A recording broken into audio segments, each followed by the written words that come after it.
It's called Smut. Give me smut and nothing but a dirty novel I can't shut if it's uncut and unsucked. Actually, speaking of that, I enjoyed myself immensely with my best friend in Arkansas, but I did take her to a Barnes and Noble just to point out certain things that we've talked about and like books that we've talked about. Yes, that we have talked about. Fun. And I was like, oh, you'll enjoy this. You'll enjoy this.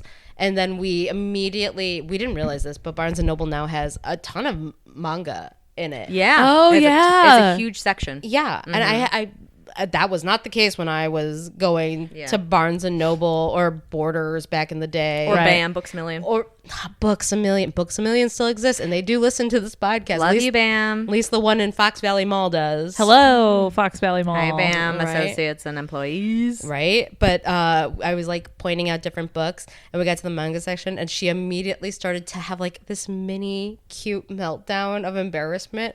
And I was like, what is it? She's like, nothing. I don't understand manga sometimes, and the things that it have created. I'm like, girl, it's the same in the young adult fiction world. It's just marketed differently. Yeah. You know what's big in the young adult fiction? There was like a time, because it was like fairies, vampires, blah, blah, death. Girls love death. Death, like as personified as a hot man. Yes. Yeah, I'm a sucker for that. I guess it's also like a gateway from Hades. Yeah. A Perseides telling, but like there are so many where it's like, and the Reaper visited me and he said it wasn't my time yet, And but I'll be was watching so you. That's one of the reasons I He was love the hottest man. Addie LaRue. Death is Yeah. a character, Death and he's is hot. really hot. And He's not a good guy. No. That's not why I'm reading it.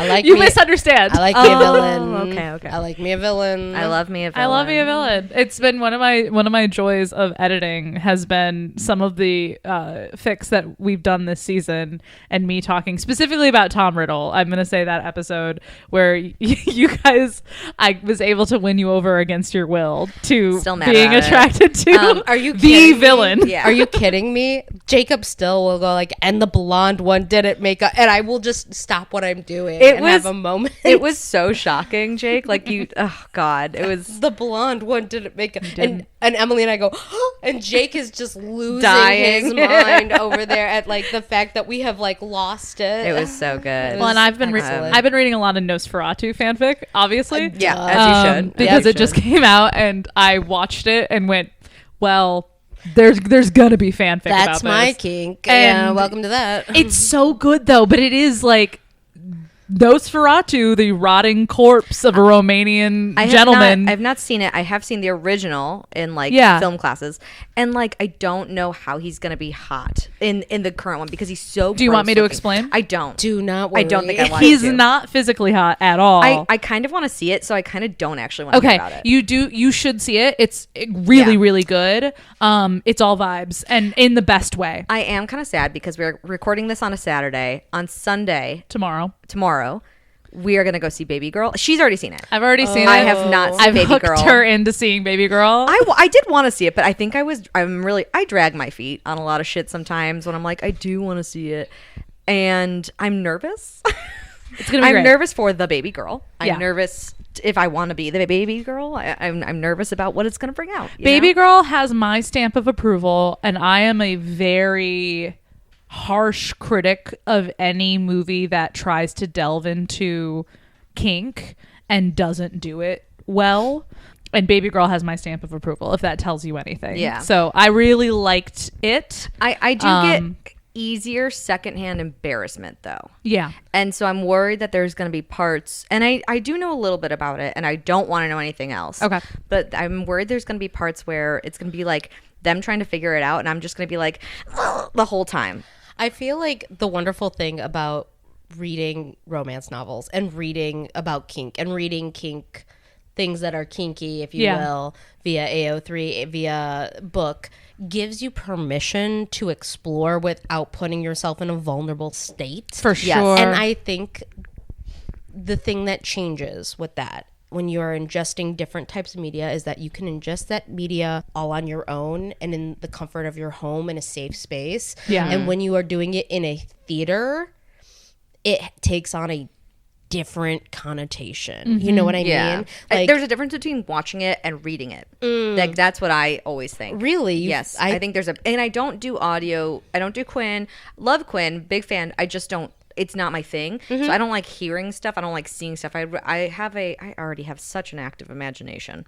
So I just feel that I'm good on that side. Yeah, you're safe there too. You're safe. safe in your own head. I think that brings a very good point to like the fact that for a lot of guys who want to try to like pull a bullshit move, they're like, well, you're reading porn. It's like, you know, it's since it's so different of a thing that you are ingesting, it takes a whole different connotation and a whole different way of a different way of enjoying it. You know what I mean? No, I think it takes Emily and I are there for sure, but it does take a very different. We could all read the same scene and imagine it differently. Exactly. And imagine it in the way that we personally would feel the most sexy, the most comfortable.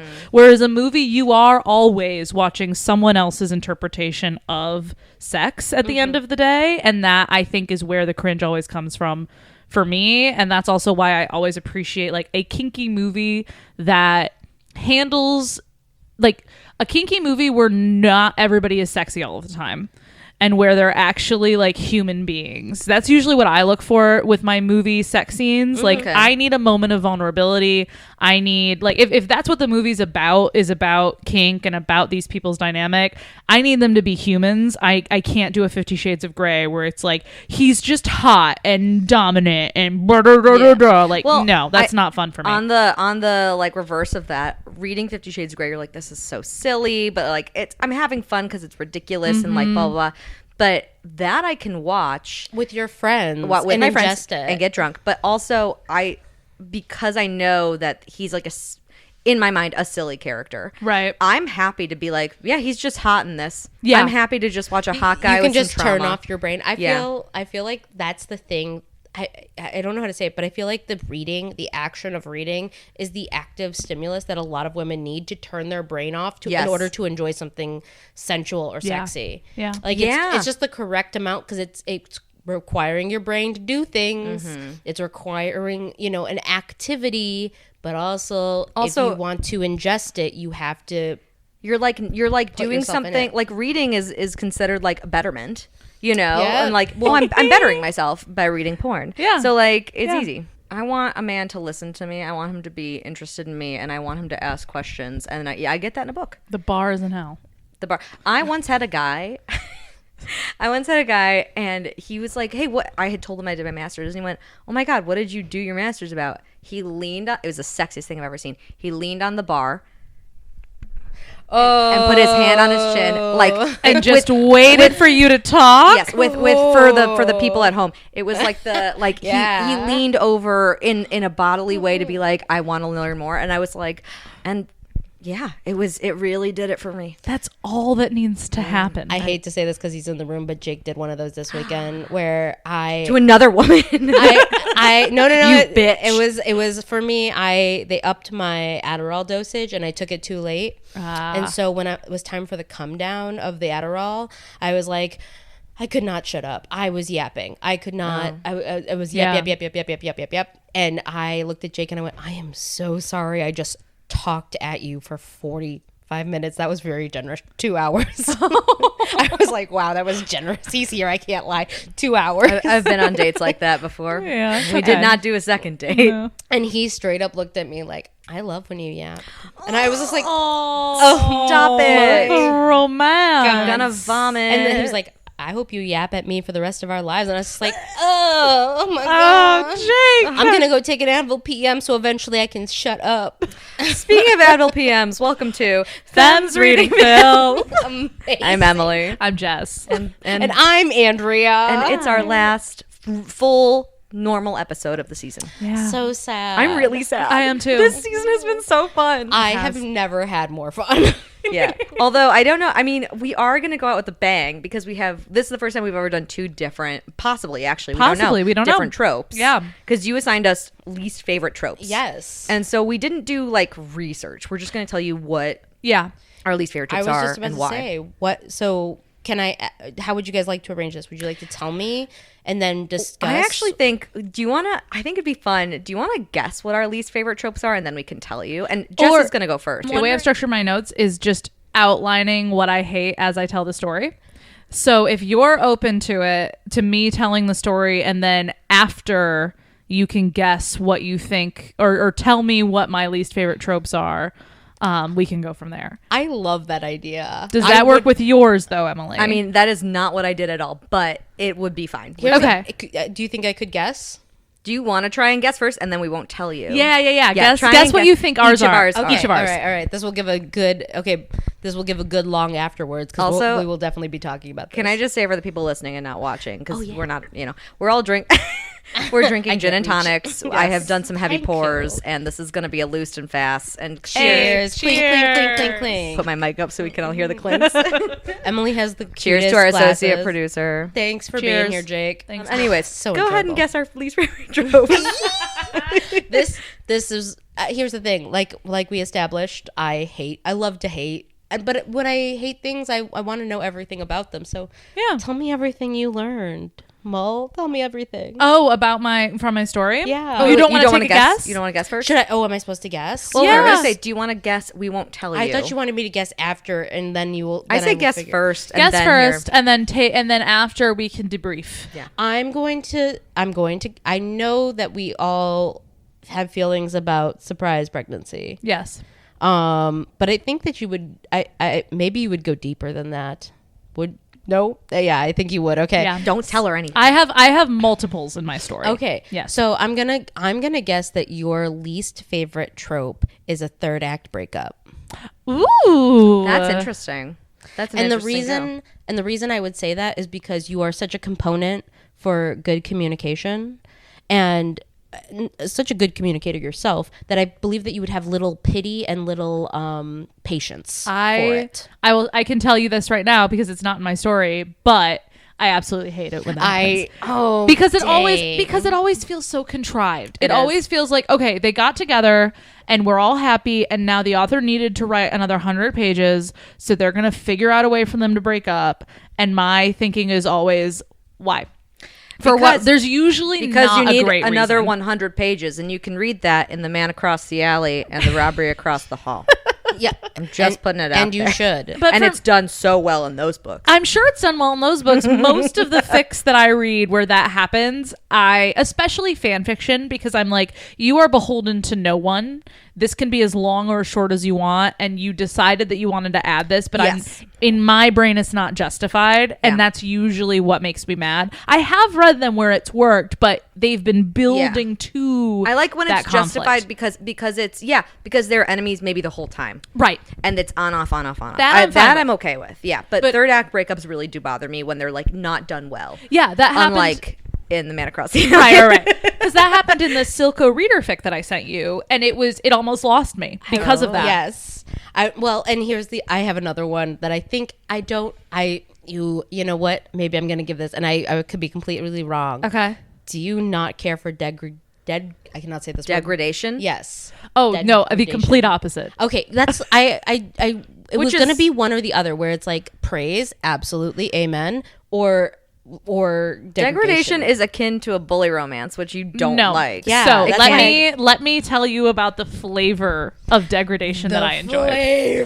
Because there is a flavor. I love The that. same as praise kink. Amazing. I like degradation that is part of the praise kink, and it's like a teachery type situation of, oh, you could have done better, couldn't you? Oh, yeah. You've told me this, actually. We have totally talked about That is what I enjoy. You stupid fucking bitch. No, that's Yeah. not fun for me. But I just really want to help you, and you're not performing to the level that you should. Yeah. What about that's what what about yeah. something in the middle, like in a Hermione, if they are having sex and Draco goes, "Ugh, you're such a mudblood." Like, what about that? Is that along the same vein? I'm just trying to gauge. Yes, because I've read fics where I've enjoyed that, Yeah. but they've talked about it, and Okay. she has said like, I actually like it. I Yes. enjoy that, Yeah. and it's worked out. But yeah, if it's consensual between the two characters, I'm fine. But like, yeah, usually On the scale, I on kind of that wanted scale, to know. that scale's fine with me. It's when it's not consensual and when it's mean. Yeah, that's the reason why I suggested it wouldn't be your jam. Yeah, I like nice degradation. Be mean to me before we have Where is sex, that not D after. and G in that word? Degradation. Degra. It's my own fault, that it's happening. That's the kind I like. It's because I did something. I brought it on. It was my own fault. I'll take the consequences. Yeah. Absolutely. Yeah. Okay, so you guessed third act breakup and you guessed degradation. Both she said no to. Neither are in my Neither are in fic, the but fic. here we go. Do I get to guess at the end? Yes. Okay, excellent. Yeah, Me too. at the end. I don't we'll- know either. Okay. I don't know either. This is so much fun. Okay, we're gonna get right into it. Need a drink. Episode 8, Shit We Hate, is what I have titled these notes. Beautiful. We are reading Ruin by C_Dragonfly. It was published in February of 2024. It was finished in May of 2024. So almost it is happy birthday. Yeah, I know. It happened before season 3 started of this show, and it is a Bridgerton fan fiction. Oh. Pairing Penelope Featherington and Colin Bridgerton, aka Pollen. I need. Okay. First of all, I don't think I've ever heard you do a Bridgerton. No. And I need you to know that's Jake's favorite. Like he is right now. Like You love Bridgerton? Oh my god. Okay, great. What's your favorite season? 1, 2, or 3? 1 is your favorite Okay. season. Okay. 2 is my favorite. 2 is my favorite too. 2 is my favorite too. Jake hates enemies to lovers. He likes it when boys are nice to girls. And that was season 3 with friends, Pollen. friends to lovers, if with you will. Penelope and Colin. So that is going to be where we start. So we're starting this fic right around where season 3 starts. So let's summarize that a little bit. For those who don't know Bridgerton, we are. Where have you been? Where have you been? First of all, Loca. but it is it is a Shonda Rhimes Netflix show. I have not read any of the books that it's based on, so that's not what we're going to be basing anything on today. Purely the show. Purely the show. And this fic picks up right around where season 3 starts. So can you guys, and obviously I have notes so I can jump in, but can you guys give the listeners a quick rundown of who Colin Bridgerton is and who Penelope Featherington is in Bridgerton, which is like a Regency romance show. Think Pride and Prejudice, Jane Austen. Around that time. We don't need to know a whole lot about it. We can just focus on the characters. Colin's the third of 7 Bridgerton kids. He's the third. He's a boy. And Penelope Featherington is the girl who lives across the street. And is best friends with his sister. Eloise, who is the 5th in line. Yes. And he's always been very nice to her. They've known each other since they were kids. He goes away during season 2 to like travel the world. And Do you remember what happens in season 1 with him? And Marina. He likes a girl who lives with the Featheringtons. It's like a distant cousin. Yeah. Yep. And she arrives there pregnant. Yep. but she keeps a secret. Yep. She keeps a secret, and she tries to entrap, if you will. I don't love these terms. I know, because it was like kind of not like she was a nice girl, and they she were did kinda seeing have each feelings. other, Yeah. but she also like was trying to get him locked in because before she so her started showing, kid wouldn't be a bastard. Yeah. And then she was found out. They broke up. She went away. Yeah, because Penelope, who is Lady Whistledown, who is a gossip columnist. She does a gossip column, tells everybody the business, and Tells everybody that business. everybody's business because she's ignored because she's A larger lady. They kind of treat her like she's this frumpy ghost. Yes. Yeah. And That happens. Yep. Then he goes away. Yep. To mend his broken heart, and they write to each other the whole time. Yep. And then he comes back, and she has a glow up. and she has She a has glow a glow up, up. and she's like, and then in the third book, Yes. the third season is when she's like, "Can you teach me how to date so I can date?" And Yep. then it's a friends to lovers, and they In the third season. yes, and then he finds out she's Whistledown and beep boop bop and all that jazz, but that's post. Yes. So yeah, did Great. we cover everything? Y'all we need? covered everything. I think the last thing to mention about the third season is Penelope. Yeah, like the first 2 seasons, she's basically pining after Colin. I would call it in a lot of Yeah. ways. He doesn't We know love that. pining. We love pining. We all pine. He doesn't know, though, her dark secret, which is that she is secretly a gossip columnist who Very has dark. regularly fucked up a lot of people's lives. Correct. including his families. Including his family's and his in a lot of ways. and hers. And her own. And so in the third season, she's kind of gone like, okay, I'm done pining after Colin. I'm going to try to get out there. And she meets a man named Lord Debling, who's a very nice older gentleman who Likes birds. who likes birds and going on adventures, and is very open about like, I'm just seeking a partner to be my wife because it's time, but like I have my own life, we can go be partners. And they seem like a genuinely good they could have been person. a good pair. he seems like a good dude, and they seem like a decent fit, but Colin is endgame. Hey, you want to live in my house and take care of it and put books in it? Yep. Which honestly, great, fine. Oh, if I could find a man who, but like the birds is really a red flag for me. Yeah. Not a bird lady.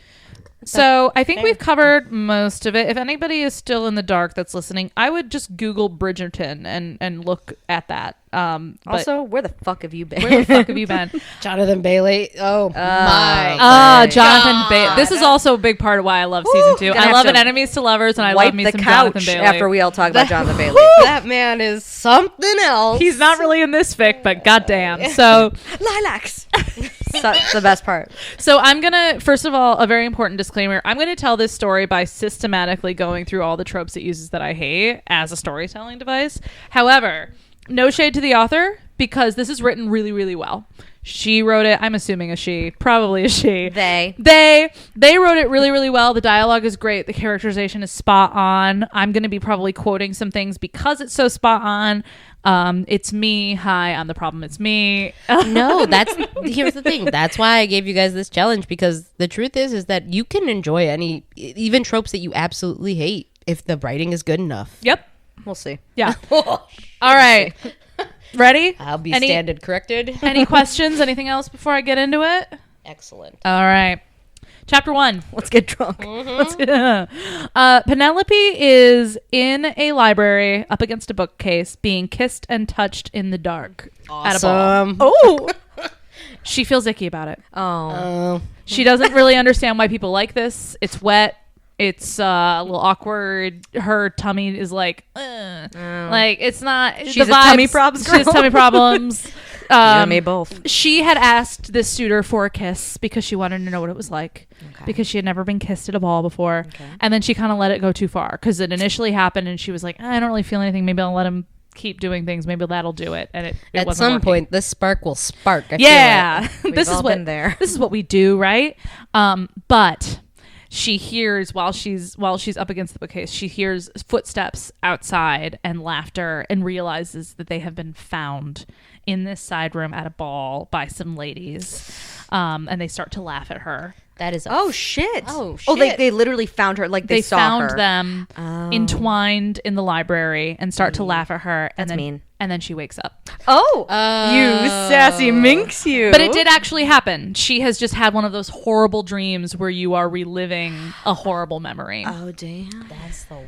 Man, you got us. You're taking us on a ride. We're on a ride. I'm on a roller coaster. It has been 4 days since the scandal broke of Penelope Featherington being found in a room at a ball with a man, and her reputation has been ruined. The title. It's the name of the title. Drink. Yes. The story around town is she was found with a gentleman, no, a knave, in flagrante.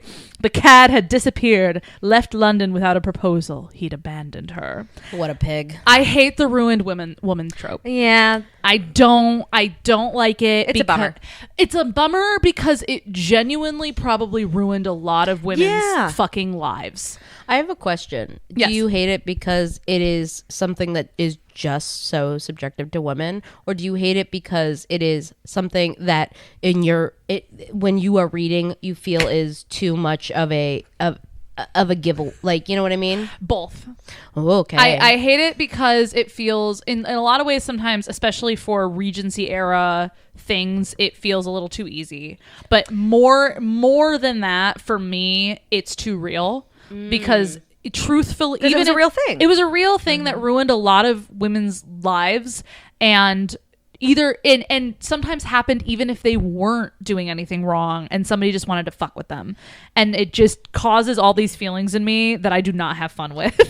So it's not enjoyable to me to read that as like a main part of a story. That's the entire thing this story is about.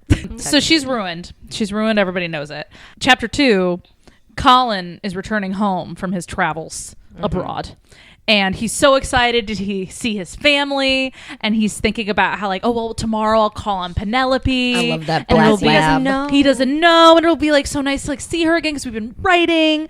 And then he has a lovely warm welcome at the Bridgerton house, and then everyone gets like a little quiet, and his siblings start filing out of the room until just his mom is there, and she's like, Colin, I have some news about Penelope. And she tells Colin that, you know, what has happened, like what the rumors are about what has happened with Penelope.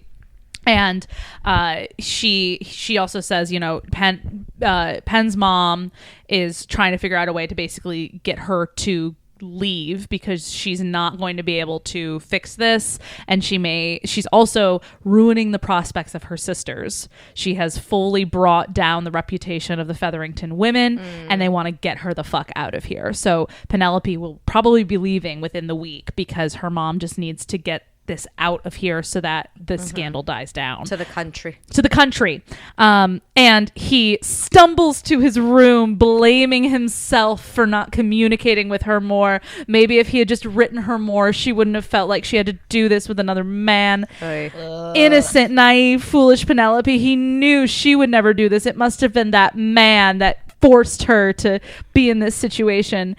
He like hyperventilates in his room, breaks a mirror, but then he has an idea to save her. Hyperventilate, breaks a mirror, then. I hate all of that as well. I hate the hero complex man trope.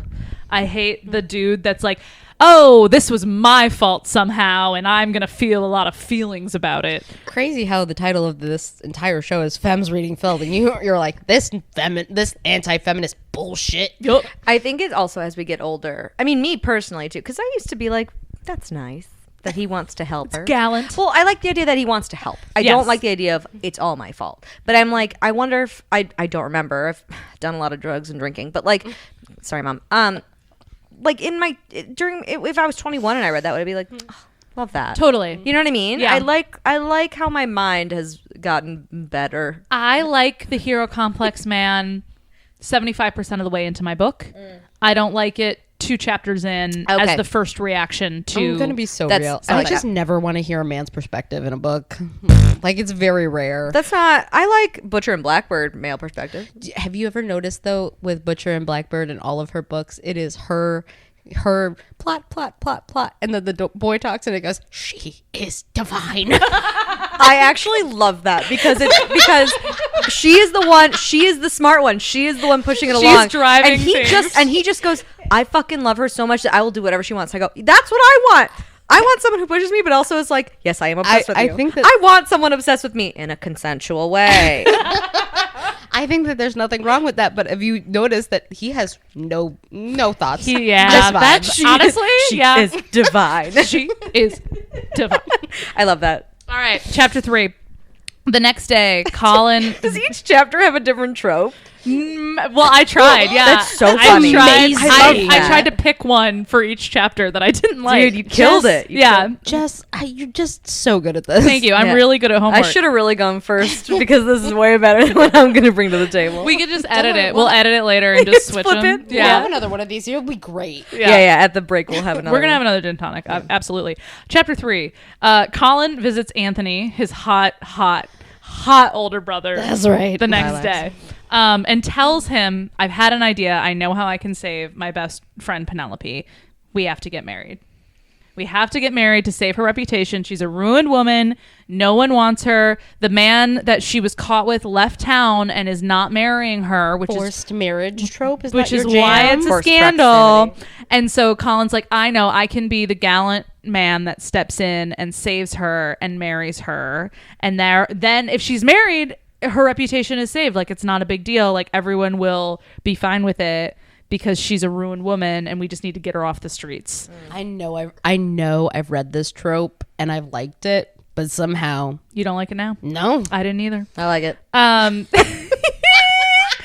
Anthony initially is like, but why are you this? You would be married to her forever. Like, this isn't just you helping your friend. This is a really important decision. And Colin kind of goes, she's special to me, and I want to help her, and I don't want her disappearing off somewhere hidden away where I can never see her again. And this is the best solution for all of those problems, is we need to get married. And Anthony agrees to help him, and is like kind of makes a joke and goes, what choice does she have anyway? She's gonna say yes to you. She has no other options. Oh, well, shit. The country is an option. The nunnery is an option.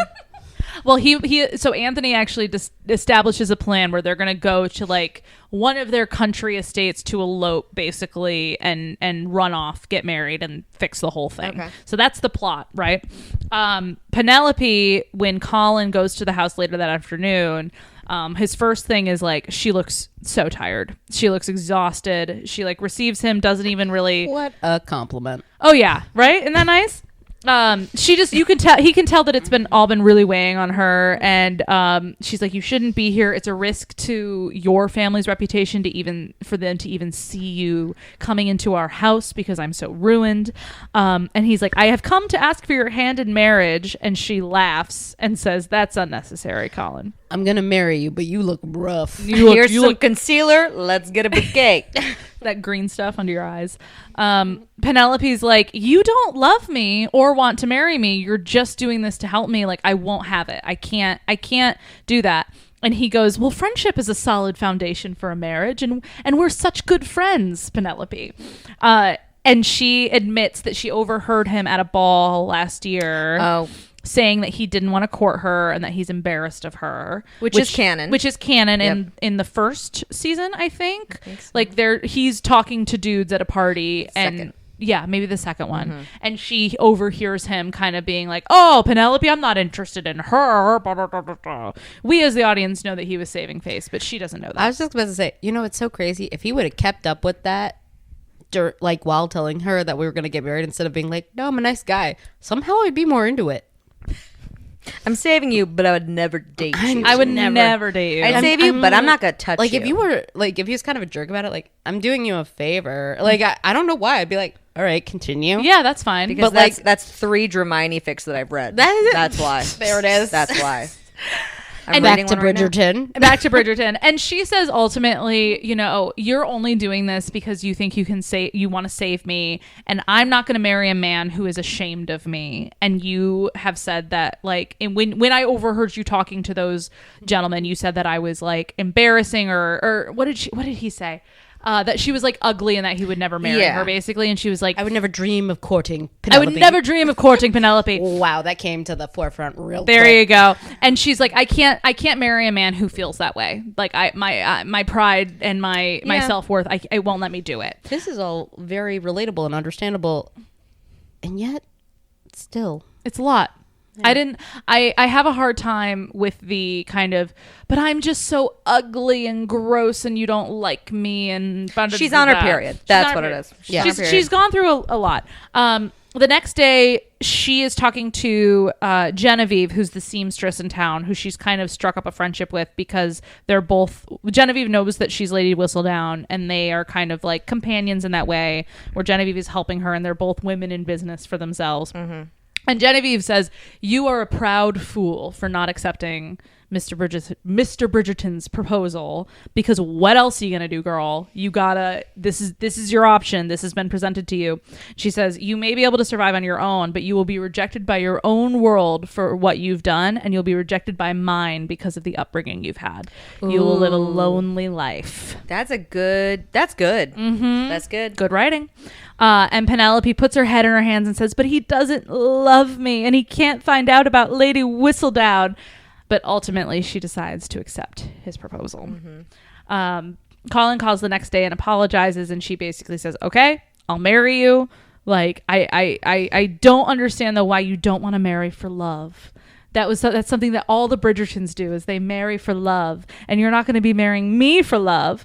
And he says, well, I've been burned before by love, and I don't want to experience it again. This is safer.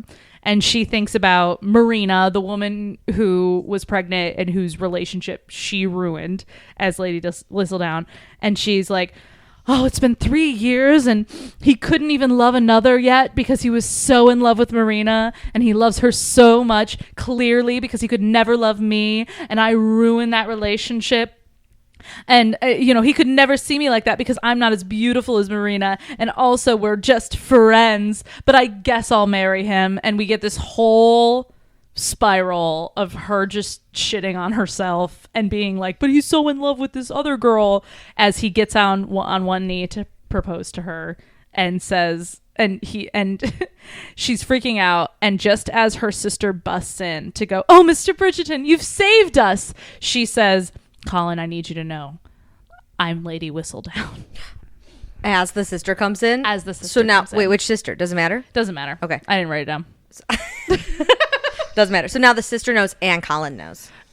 No, she like says it as it happens at the same time. Oh, so he can't hear her. So he can't. Yeah. So like he says, will you marry me? She says, yes, but Colin, there's something you need to know. Now I'm Lady the Whistledown. sister. Got it. Exactly. Thank you for acting that out. You're welcome. So they're interrupted immediately. He like forces a smile, shoves the ring on her finger, and leaves. Now we've like flashed forward a lot. Wait, question. Yes. Does she know that he did not hear her? No, he heard her say, I'm Lady Whistledown. Oh, okay, so he knows. Yeah. The sister does not know. Right. Understood. Okay. Yes. I had to clear that up. The for my own sister was coming in saying something Yes. I while thought- Penelope was saying something. I thought that meant that neither of them heard her say it. No. Okay. Colin heard her say it, but then they were immediately interrupted. Got it. Understood. I'm sorry. Yes. Continue. Yes. Which I hate. I hate that as well. I hate that we are deciding to throw in not only I'm so ugly and gross and no one will ever love me, but also I am Lady Whistledown, and we're just going to toss all of that out right at the marriage proposal, and then we're going to fade to black immediately after the marriage proposal and not get any of the emotional processing. Which there might not have been any Regency era. That's fine. So, like I said, he'd forced a smile, shoved a ring on, left. Okay. Now we flash forward a couple of days. Penelope is in a carriage on her way to Gretna Green to elope. Yep. Which is, I think, a place, like, it's where the Bridgertons have some of their property, I believe. I think it's also it's like a known elopement Yes. thing. Yeah. Because that's in Pride and Prejudice too, when Lydia and Wickham Yep. they go to Gretna Green. They go to Gretna Green. And I don't know exactly why that is, but that's where they go. Scotland? Maybe it's Is it a different country? Maybe it's Scotland, so like you can. Associate producer, can you look up where Gretna Green is? Can you also check and see if perhaps the reason it's a good place to elope is because that's where Parliament?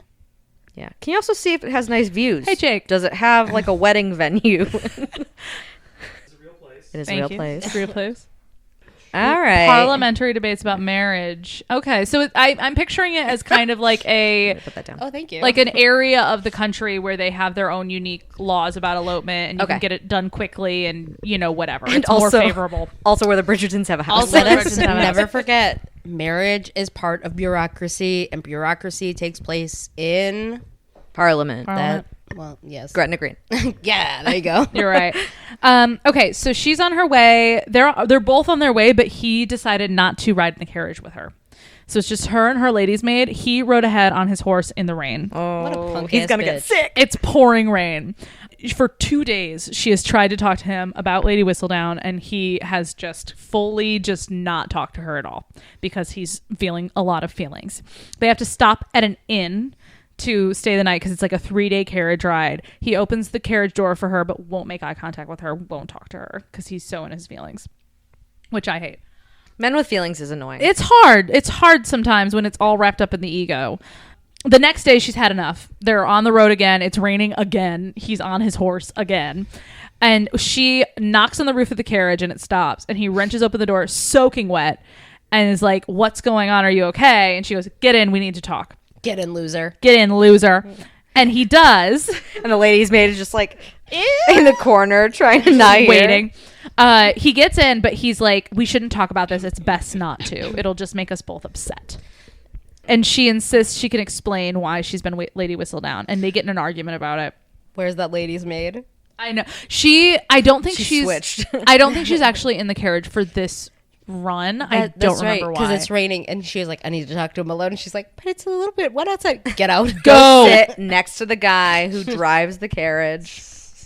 And so but they start to get in an argument because she's like, I can explain why I write, why I like to write, and why I was Lady Whistledown. And he's like, well, why were you so reckless and careless? And like, you could have really caused issues for your family. And what if you had been found out and you caused a lot of pain for a lot of people? And she goes, stop calling me reckless. Like, I'm always really, really careful. And he says, why, if you're so careful, why am I marrying you? And boom. And you know what? When I want your opinion, I'll ask for it. Exactly. And she goes, I did not ask you to propose, Mr. Bridgerton. And he apologizes and goes, it's in the past. I think it's best that I continue to ride out ahead. We will speak more on this tonight once we've had time to cool down. And I wrote, just fucking talk to each other, you fucking idiots. I hate that too. Yep. They're at the inn that evening. Colin knocks on her door and asks to come in. They're both in their dressing gowns, and they both look each other up and down because they notice. It's scandalous. So sexy. And they finally fucking talk. She tells him how Lady Whistledown came to be, and he says, okay, fine, I don't agree with you, but it's in the past. It's what happened. I've already said that I'm going to marry you. But since this is a marriage of convenience, I've made a list of other promises and rules I believe that we should have so we can be amicable. And he says, well, the first thing that you need to do is stop writing as Lady Whistledown. And she immediately agrees, which I hate. And then he says, we will consummate the marriage and then only resume relations after agreed to try for children, assuming you are not currently pregnant. Yes. Oh, that's mean. It's mean. Also, what do you think happened in that library? Well, he doesn't know. He only knows what the rumors said. So she gets absolutely furious and is like, what do you mean if I'm currently pregnant? And he's pacing and he's like, well, wasn't he courting you? And you guys were caught alone in a room together. And she says, yes, he was courting me. And he says, did you care for him? And she goes, it doesn't matter. And he goes, it matters to me. And he's ranting that this man seduced you and abandoned you. And she interjects and she says, it was my fault. I asked him to kiss me because I wanted to know what it was like. And she says, and also that's all that happened and I'm not pregnant and your list is insulting and cruel. And I thought we were better friends than this. Nice. Yeah. Good job. Mm-hmm.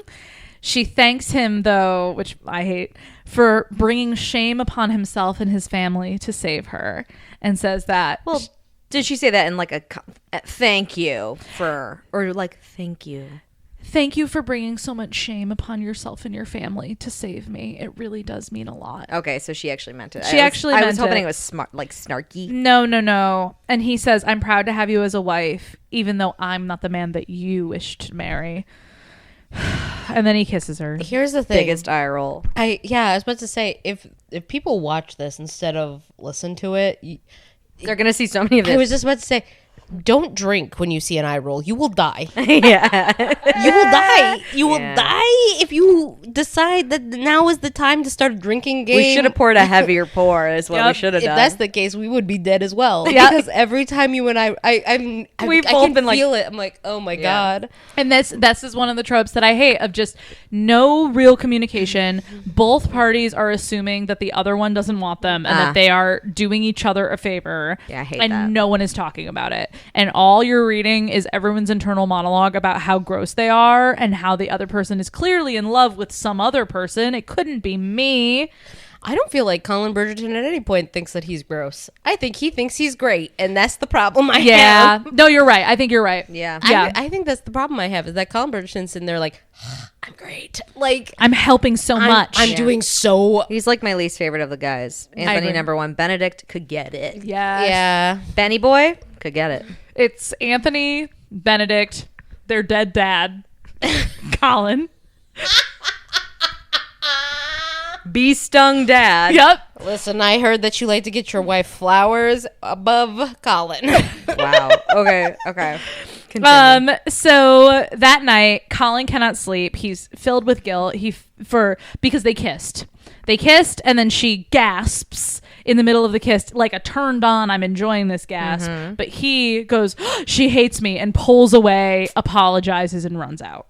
and then is keeping himself awake all night thinking about how guilty he feels because he wanted to do more than kiss her. But that is ungentlemanly.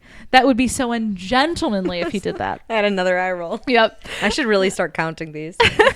And when they had kissed, she hadn't felt like the girl he grew up with. She felt like a woman.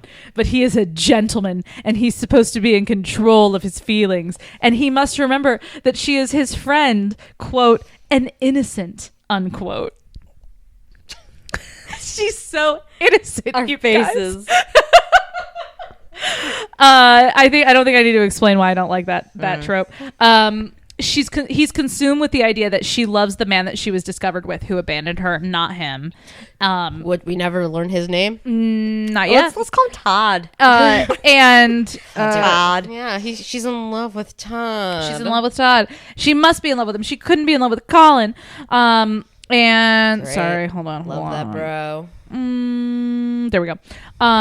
And he's just like, well, I'm the only option that she can possibly live with, since the man that she clearly loves so much has abandoned her. Ugh. And he's like, I can't reconcile my sweet friend with what I know about Lady Whistledown. But then he starts to think about it, and he's like kind of impressed that she was able to keep the secret for so long, and like turns himself on thinking about how like how secretive she is. Yes, like about how she like tricked everybody. And like that's kind of cool and hot that she was able to like maintain this innocent facade, but in the background she was like plotting and scheming. Mm-hmm. And so he lets himself find that hot, but he's still somehow like, oh, she's such an innocent, I took advantage of her. So he touches himself and like masturbates to the idea of her being like tricksy, but then can't reconcile also that she's his innocent, sweet friend the next day. Okay. Yeah. All right. He rides with her in the carriage the next day, apologizes for his speech, apologizes a little bit for kissing her.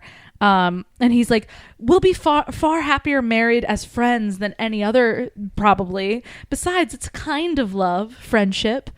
Said that before. Mm-hmm. They finally get to Gretna Green. They get married by the blacksmith, because that was a thing back then. It's very quick. It's very anticlimactic. You know, it happens. Nobody's super excited about it. Later on in the carriage, though, we take a turn.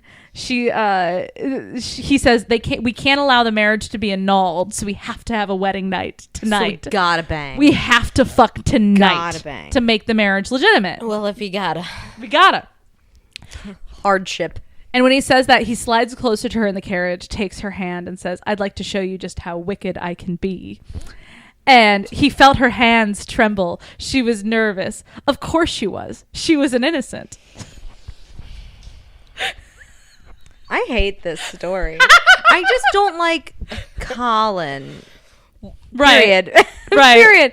Oh, this is really bothering me. I think it's because he thinks he's being gallant and doesn't give her any thought. I think it's a product of also the time. Yeah. Yeah. Right? That is true. That is true.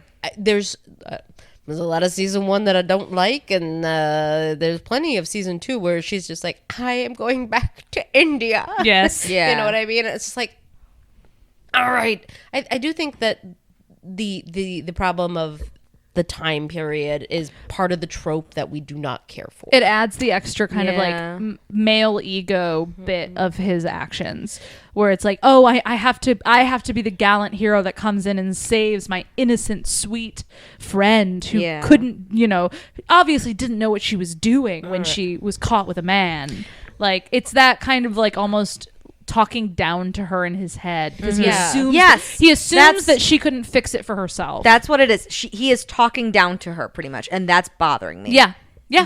Oh, you hit the nail on the head. Thank you.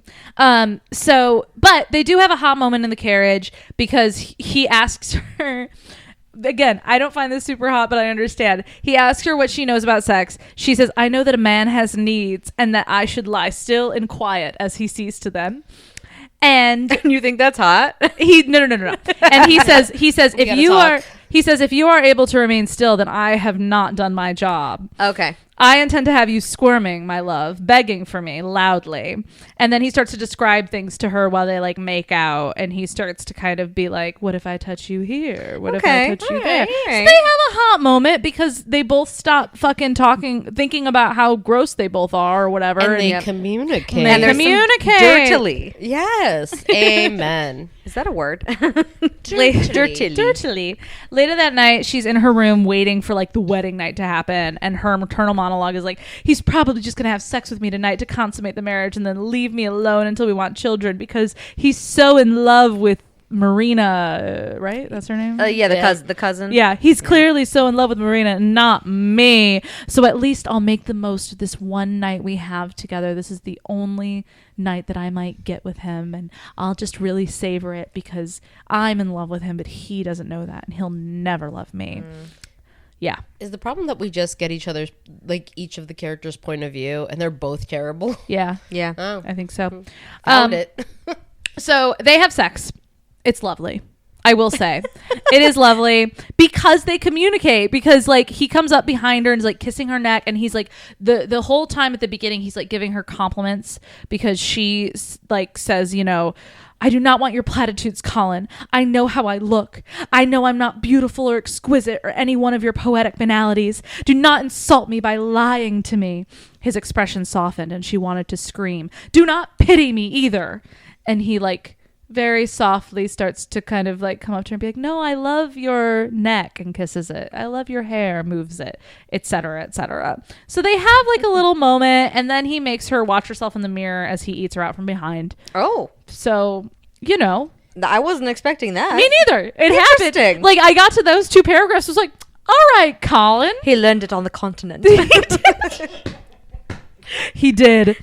And then he carries her to bed, and then we get his POV where he's the entire time marveling at how hot he thinks she is. Okay. But it's the same thing as her, where he's like, I think she's so hot, and I'm just going to savor this one night that we have together because we're friends, and she could never love me because she clearly loves the man that she was caught in flagrante with, I have a etc. theory. Yes. A theory about this particular thing, which is that every girl who has a guy who ruined them, like mentally, it is because the communication was only good in bed, and that they could see the potential of the communication at that point, and therefore they could not let go of the idea that this person had the ability to communicate and could have communicated, but they chose not to, but they did it really well in bed. So their brain was like, I call that devil dicking. How dare you do this to me? you know, I agree with that. And then there is also the reverse where it's great in person and then in bed everything goes to shit. Yes, but those people don't. Those people are the people who you fuck for a very long time thinking, I like a nice guy. Maybe it will work out eventually. I've had both, and I'm like, I can see this, and I can see the complete opposite, and both. I mean, I've never had both sex. are terrible, but I will say, Mom. both are terrible, but they fuck you up in different ways. I think the one where the communication is great in bed, but terrible as a relationship, it makes you go, but I could fix it. And the guy who's terrible in bed, but is great at communication in the everyday life, makes you go, I could live with this. Yeah, I could live with it neither are and maybe good. fix it. And maybe someday fix it. Maybe. I don't know. So they're having sex. Well, they're about to have sex. He's marveling at how hot his new wife is. He's staring into her eyes. He's on top of her. He's staring into her eyes, about to enter her, when he realizes he loves her. It will only ever be her. Oh. He loves her so much, and she's so beautiful, and he loves her so much. Quote, he was in love with his wife, and she loved another. Unquote. Oh, I'm gonna be sick. Sorry, all of a sudden that hit me in a weird way, and I was like, wait. And then he has this realization. He's like, he takes a second, and she's like, are you okay? And he's like, no, it's fine. Kisses her again. They go back to having good sex. Right before he enters her, and he starts crying. She says, Colin, you're my dearest friend. So he gets friend zoned right before his penis enters her vagina. He immediately goes so soft. That is such an image that you just put. Oh my God. That is the worst thing you could say. And then or the slide whistle. Well, he has that moment. He's like, oh no, I hate this. And then his internal monologue is, gotta keep it up. I am making love to my wife. My bruised heart could be attended to tomorrow. This evening is about her and making her feel good. I love that. Love that. And he asks her, he says, tell me you're mine, as they fuck. And that gets a little hot. And then Okay. she says it as they both come. Great. And I just need the drama to stop at this point, is what I wrote in my notes. Listener, if you're still listening. The author wrote a very gleeful author's note at the end of this chapter being like, I was so happy to write Colin getting friend zoned right when he... That's funny. Yeah. The author had a great time with this. Can I Excellent. ask how far into the book is that? We're about 2/3 of the way through. Interesting. Yep. Okay. Yeah. So... I would have loved it if you got friend zone like chapter 3 or whatever, and it's No, like he's been friend zoned the whole time, but it's just what I loved was you're only getting his internal monologue. So it's him thinking, oh my God, I love her so much. I finally realized that I love my best friend more than anyone in the whole world. And I'm now her husband and we're going to be together. And it doesn't matter that she doesn't love me. Like, I love her. And then he lines up his penis to her vagina. And she says, you're my dearest friend, Colin. I like you as a friend. Oh my God. Anywho. That's funny. Yep. Good job. The next chapter, the next morning, Penelope wakes up alone and she's upset about it.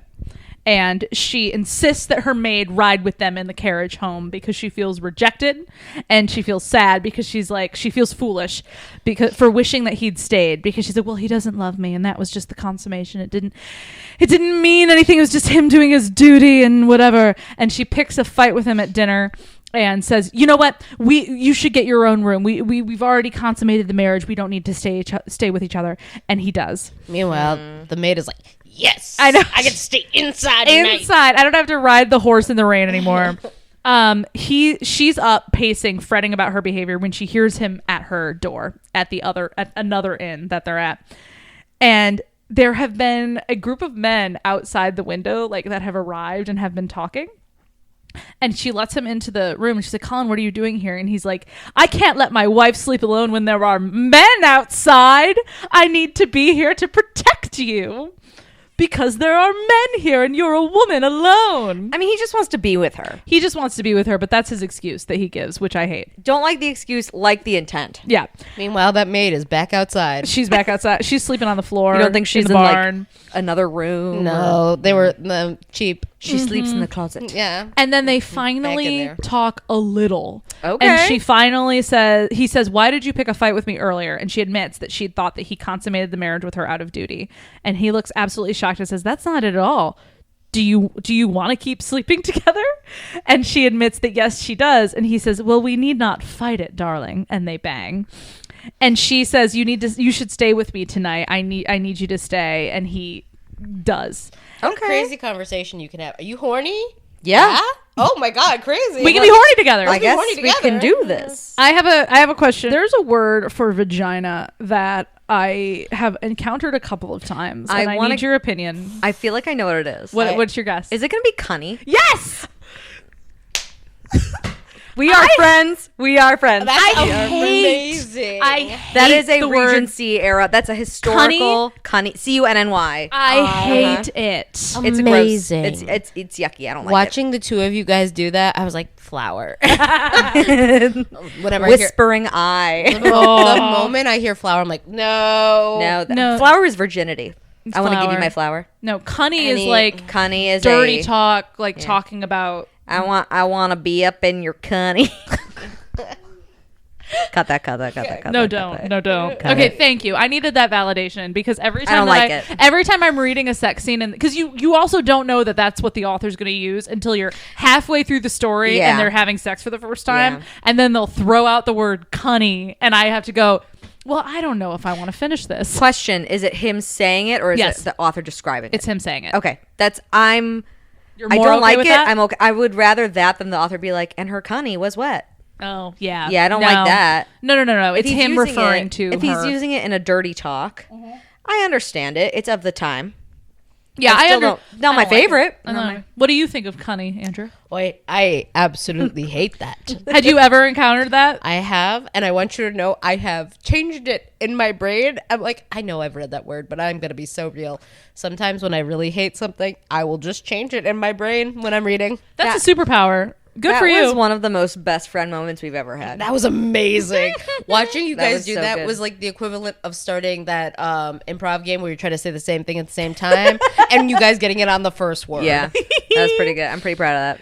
So the next morning, they have morning sex. But before they do, he says, well, Penelope, you have to tell me that you want me to have sex with you. Like they're starting to work on their communication a little bit. Great. And she says, I can't. It's too embarrassing. And he says, well, can Lady Whistledown say it? Oh, And so there's like a little bit of Lady Whistledown role play, kind of. And he almost says, I love you while they're having sex, but he cuts himself off. And so they make it back. They're in the carriage now. They're still traveling back to London. But they continue the Lady Whistledown stuff, and she like feels very empowered by it.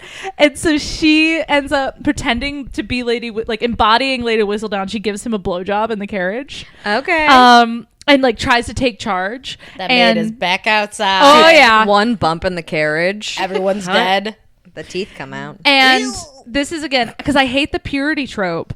And she says, I want to taste you. And he says, but you are my lady wife. I would never befoul you like this. But you If are my I lady do not wife. get referred to tonight as your lady wife, you are in so much trouble. Just so we are clear. Do not say lady wife. Oh, You are my lady wife. I feel like his voice did go up too. Well, Please? you are my lady wife. But the nice thing about the blowjob is that he's never gotten one either. So they're each other's firsts. And then after she swallows, he pulls her up into his lap and kisses her. And she says that she liked doing that. And he says, I love you. Okay. In response to her saying, I really like giving you a blowjob, he goes, I love you. And she goes, pardon? And he goes, when you're like this, your confidence, I love it. They fall out of the carriage at the place that they're going to stay at for the night after a full day of carriage banging. They have a bath together. It's lovely. Cute. But Colin asks her to describe her suitor because he wants to remind himself that this is not a love match and she loves another. She is naked on his lap in a tub and he's thinking, but she doesn't really love me. I should ask her to explain to me what she liked about her former lover. This is when she discovers that Colin has a cuckold issue. Maybe. I would have preferred that. Actually, you know what? Next time They I invite him I was back. about to say. Cuckolding. Part 2. Season 3, episode 3. They bang again. We get some breeding kink. We get some you're mine and no one else's. Like Love that. They're getting very possessive in bed, but then both of their thoughts and things in the day is, well, you don't love me. They're home. They're married. It's going well. When Colin gets an invitation to dine at his old friends, the Cranes, aka the family that Marina married into. Oh. Well, welcome in everyone's insecurities. Third act Third conflict. act. Yep.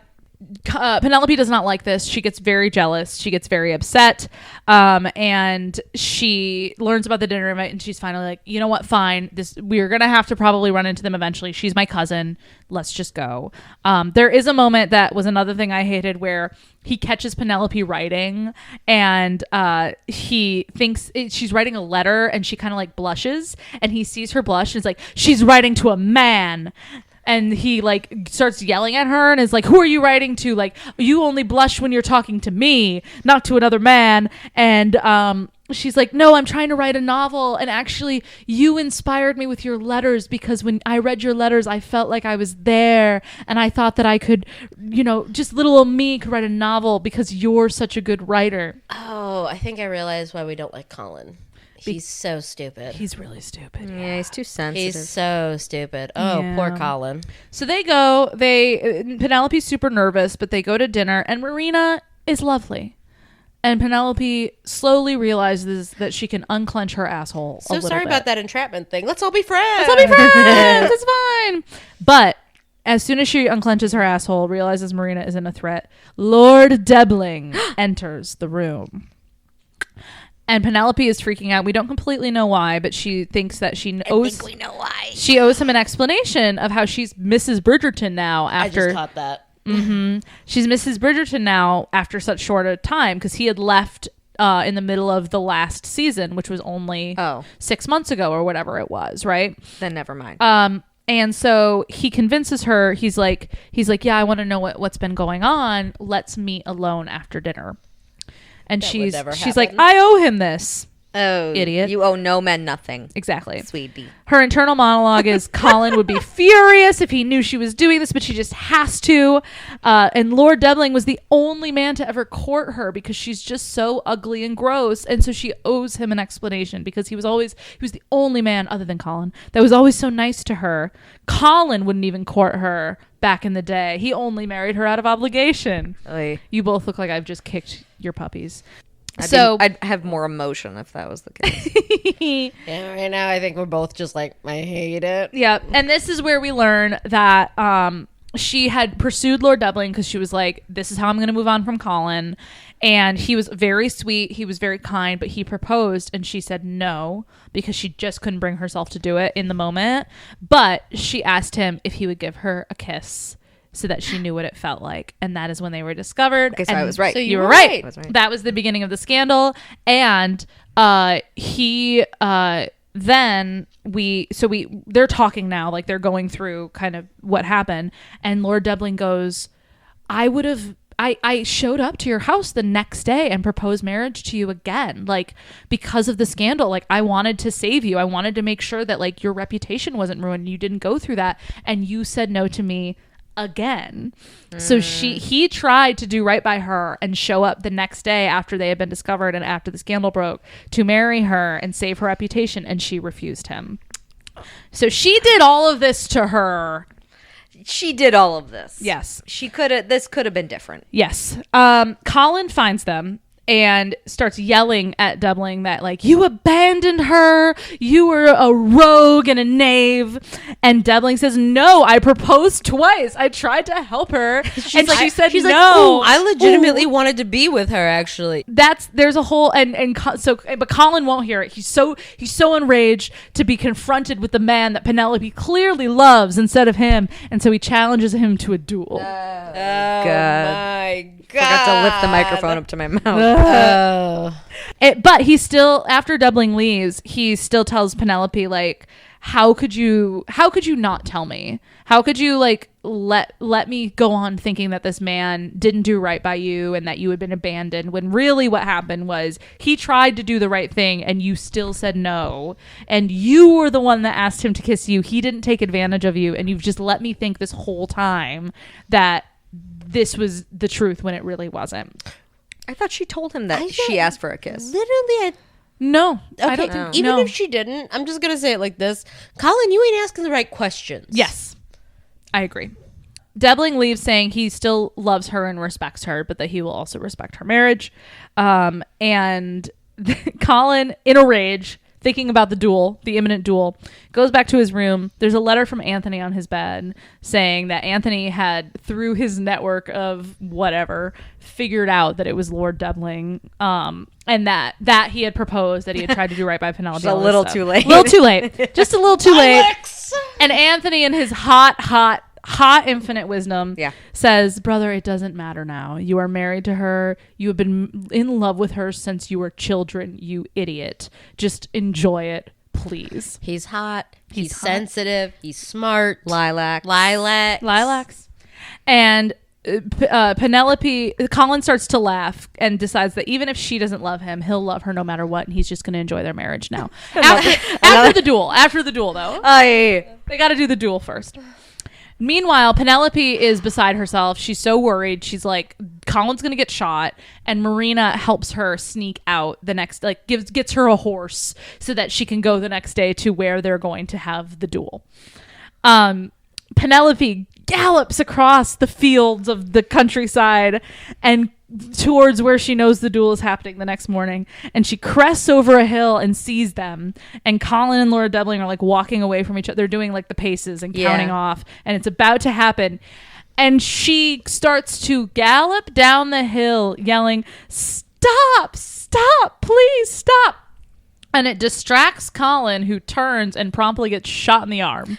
Oh, well. Because they were counting off. They were mid-duel. Bang, bang. Bang, bang. He got shot in the arm. Thank you. You got shooting in the arms is hot, you guys. It is.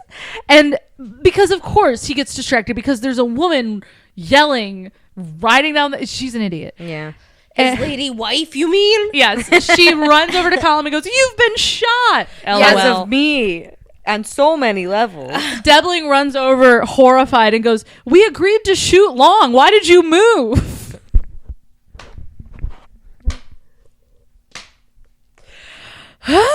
Penelope is yelling, "You shot my husband." And Colin yells, "Don't touch my wife," when Debling tries to like grip her by the arm and be like, "Please calm down." Colin's like, "Don't touch my wife." Everyone is so dramatic. Everyone is yelling. Penelope says, "Colin, you're an idiot." And Colin says to Lord Debling, "You ruined my wife." And she yells, "No, Colin, you ruined me. The moment I met you, I was ruined. Loving you has been agony, Colin. When I'd heard you talking about me, I resolved to be rid of you. But then Debling proposed and I just couldn't say yes." And she looks at Debling, this poor man. He's like, "I don't even want to be here anymore." Yes. And she goes, "Forgive me." And then he nods and silently leaves. Oh my God. I'm gonna see my way out. He's like, "Fine." He's like, "Wow, I'm not gonna say that my feelings are hurt, but like I'm also gonna leave and be like, totally fine." I'm gonna leave a little bit. I can't do that. Yeah, he's crying for sure on his horse. I thought we had something special. Nope. I fully put down my mic. I was just like, You got to put your head in your hands sometimes. So that happens, right? She has this whole dramatic monologue of like, "Loving you is torture," and Lord Debling like takes his leave, and Colin, who's been silent this whole time, grabs her hand and goes, "You love me?" that's what you got from it? I mean, yeah, that is the point of it. But like, oh my God, this is something I would have read and been like, I could imagine myself reading this going, ugh, and then keep going. Yep. Like, this is the epitome of a hate read. For Oh, me. yeah. Like, Yeah. Oh my God. And then he says, "I love you, Penelope." And she says, "Oh, you don't have to say it just because I did." And he says, "Please stop." My God! Oh my God! She's like, "You don't have to say you love me just because I said I love you." And he says, "Please stop speaking. I love you and you love me." Thank God. Thank God. And then they kiss, and then they have sex right there in that field where the duel was The supposed lady's to happen. maid is like, oh, and like hides behind a tree. Yeah, she's been here she's been tailing her the whole time.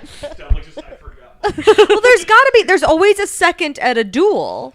Yeah, the second, where's the everyone second? left. Okay. Let's just assume everyone left. Got it. Second was the maid who's just like, "I don't even want to be here. I don't even work for you. I actually still have a headache from being caught in the rain." I have a head cold. And while they're having sex in this field in the early morning, which is so it's got to be like dewy and cold. And It's gotta wet. be cold and wet. Wet and cold. They're saying "I love you" the whole time, and then after they make love, they make new marriage vows after to each other, laying naked in the field. Oh, so they holding each other. completely undressed. Yes. In Yes. the cold morning of England. Yes, On yes. a dewy hill. Correct. All right. And then they bang, and then they say "I love you," and then they make new marriage vows just for It themselves. doesn't take 3 people to get a woman dressed at this point in the time period. No, I'm mad at you and I'm mad at you. I'm mad at both of you. We're almost done. 1 year later, they're Oh my God, there's an epilogue. I gotta hold it together for an epilogue. 1 year later, they're making out in the library, the same library that she was caught in Nice. before. Love a full circle But she's moment. married now, so she can be alone with a man. Colin's fingers are about to enter her when they hear footsteps and giggling in the hallway. She goes, "You're my dearest friend." You're my dearest The friend. fingers go, Oh, shit. And it's his brothers to say, "Mother is looking for you. Please return to the ball." funny. Yes. Love that. And so they have to stop. They run into Lord Debling and his new fiance. He asked her to dance. She Great. apologizes. It's the lady's maid. They apologize to each other. Everyone is friends. And then Colin ushers her away later because he really wants to have sex with her again. That's the end. Okay. Okay. Yeah. Okay. Emily's gonna kick us out of her apartment. There We you have go. to continue this podcast somewhere else. But you know what's fun? Because that I know I enjoyed it because I had so many emotional reactions. Yeah. Like, great pick for Thank something you. that I would Amazing. hate. There Yeah. were so many things in it that I was like, this is not something I normally like or read for all the reasons we've already covered. Yes. But it was still a well-written, interesting story. Agreed. Yes. Agreed. And I think it did the tone well of the times, of the historical time, and the characters. The use of Cunny was really... The use of cunning. Stop. Okay. So what do you think are the... What do you think is the trope? Let's change it a little Okay. because I feel like we've hit covered a lot. So many. Which of the ones that we covered would you say we probably like the least? I'm going to say that I think the miscommunication was definitely the least favorite. Okay. Yeah. Also, I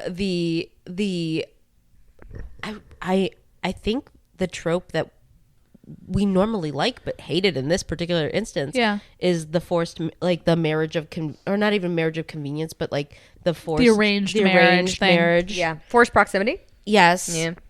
Because they were at so many inns. Yeah. So many inns. They were in a carriage. You know.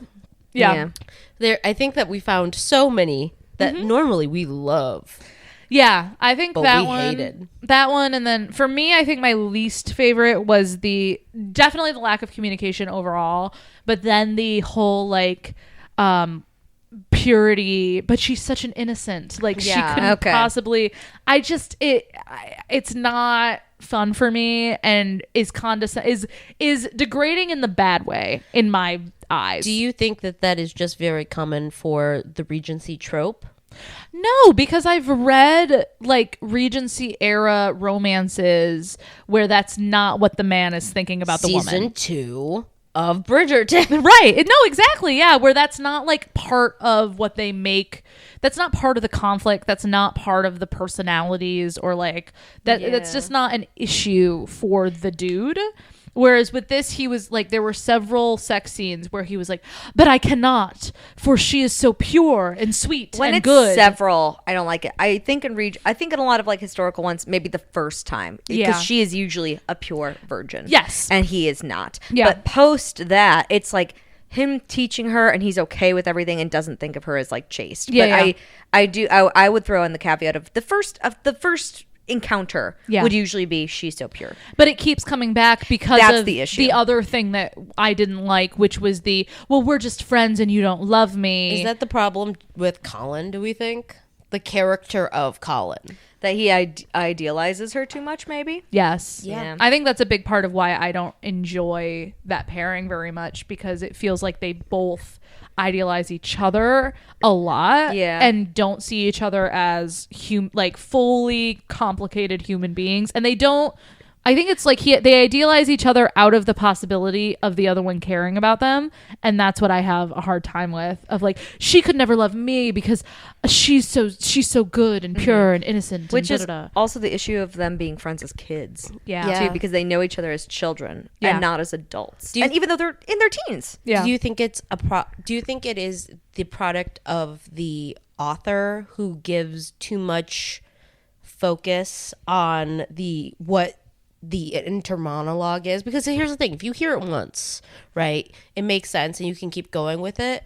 But if you keep getting their monologue and it's like, I'm the worst, you get annoyed with that. Yeah, I think that was a big part of it, but I also think like it wasn't that the author was writing that too much, it was that it wasn't changing fast enough for me. Like, I wanted the characters to more quickly start to understand themselves and each other, but they pretty firmly, for at least the first half of the story, it was just constant like, well, they could never love me type stuff. I feel that. I feel that.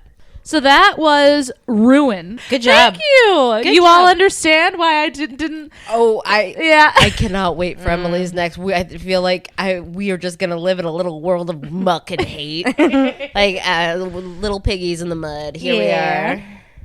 It's time for my least favorite trope. Oh, I did not do what Jessica did. do I get to guess? You didn't First, overachieve. yeah, why don't you guess? Okay, so if I had to guess with you, something that you don't like. I feel like one thing that is universal, but you do not care for insta love. Depends. Wow. Depends Okay. on what it is. And then I think if we're going to talk about a trope that is just not for Emily, give me a second. If I had to make an educated guess about your least favorite trope, I think that your least favorite trope again would probably also be miscommunication, but the particular miscommunication of like multiple I was gonna say multiple characters getting in the way, or like a secondary love interest. Like, I feel like that would be a very no-go for you. That does bother me. You're correct, but that is not what I picked. Okay, all right. That's not what I picked, but that does bother me. I was just about to say, Yeah. the insecurity of a secondary love interest does not intrigue Emily. Yeah. Yeah, I don't like that sometimes. I do love and I like insta love in some cases. Really? If it's a both ways, I don't care for it because I don't like it when both parties are like, oh my god, that's it. But That's you're it for down me. when one is like kind of obsessed and they have to win the other one over. Yeah, because it's like a stalker thing. Yeah, because but like also only if it's like a stalker.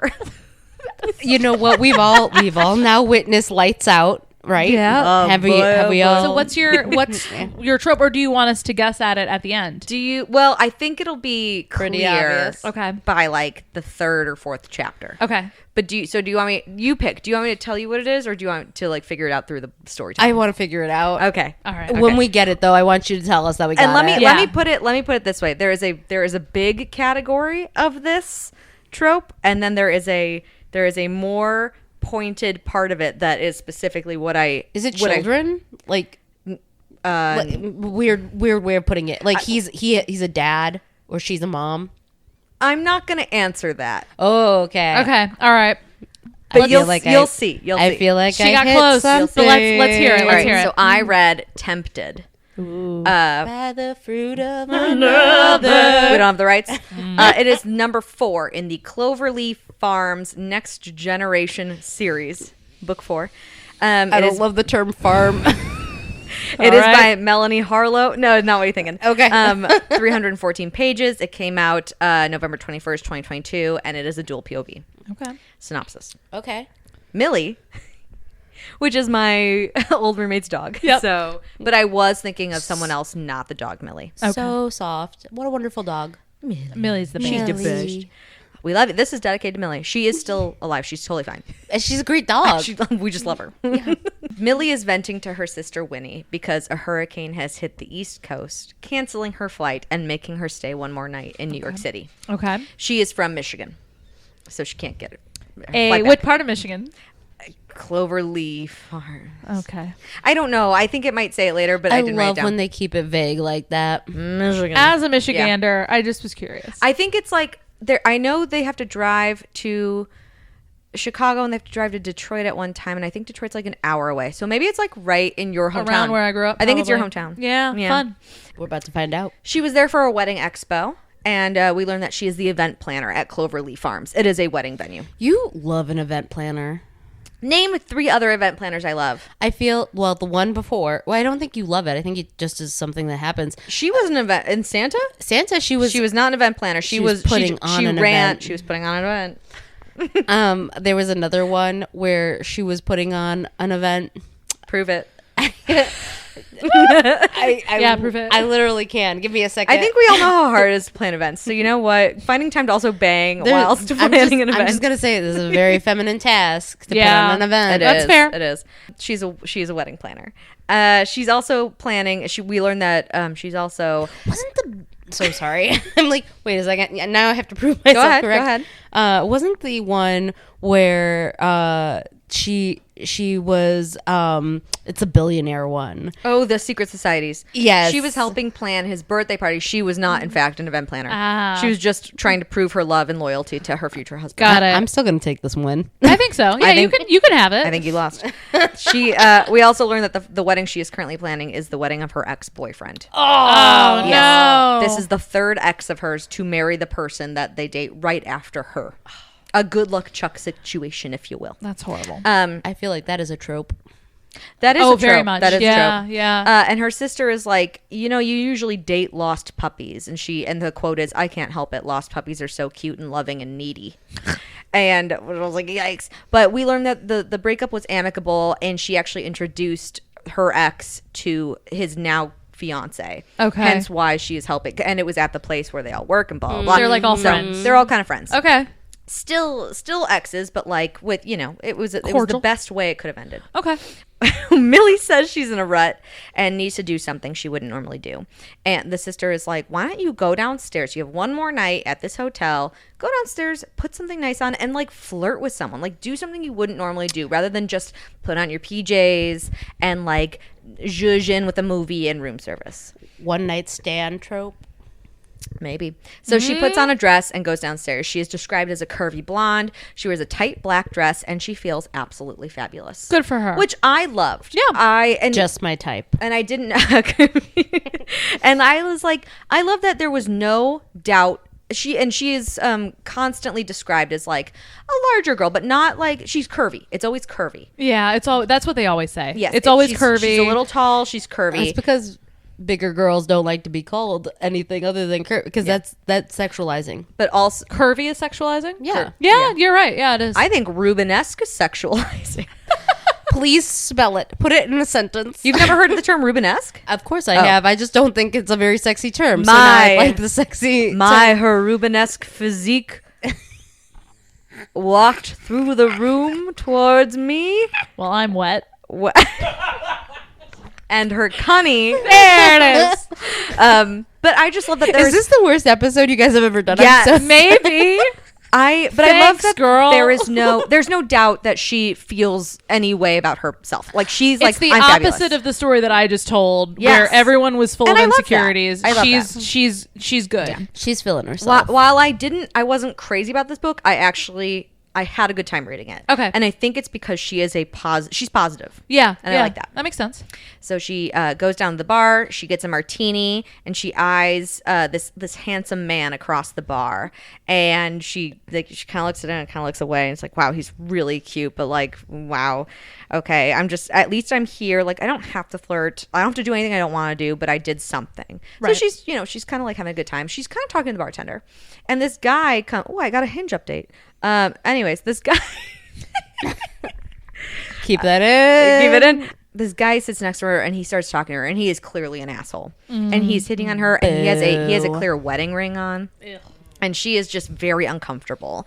And he's like, come on, like, why not? And he's getting closer and closer. He's kind of like touching her arm. She is visibly uncomfortable. Yeah. All of a sudden, the hot guy from across the bar like pulls up next to her and with dark hair, a chiseled jaw, thick hands. Of course. Thick hands was one of the descriptions, which I was like, amazing. How thick?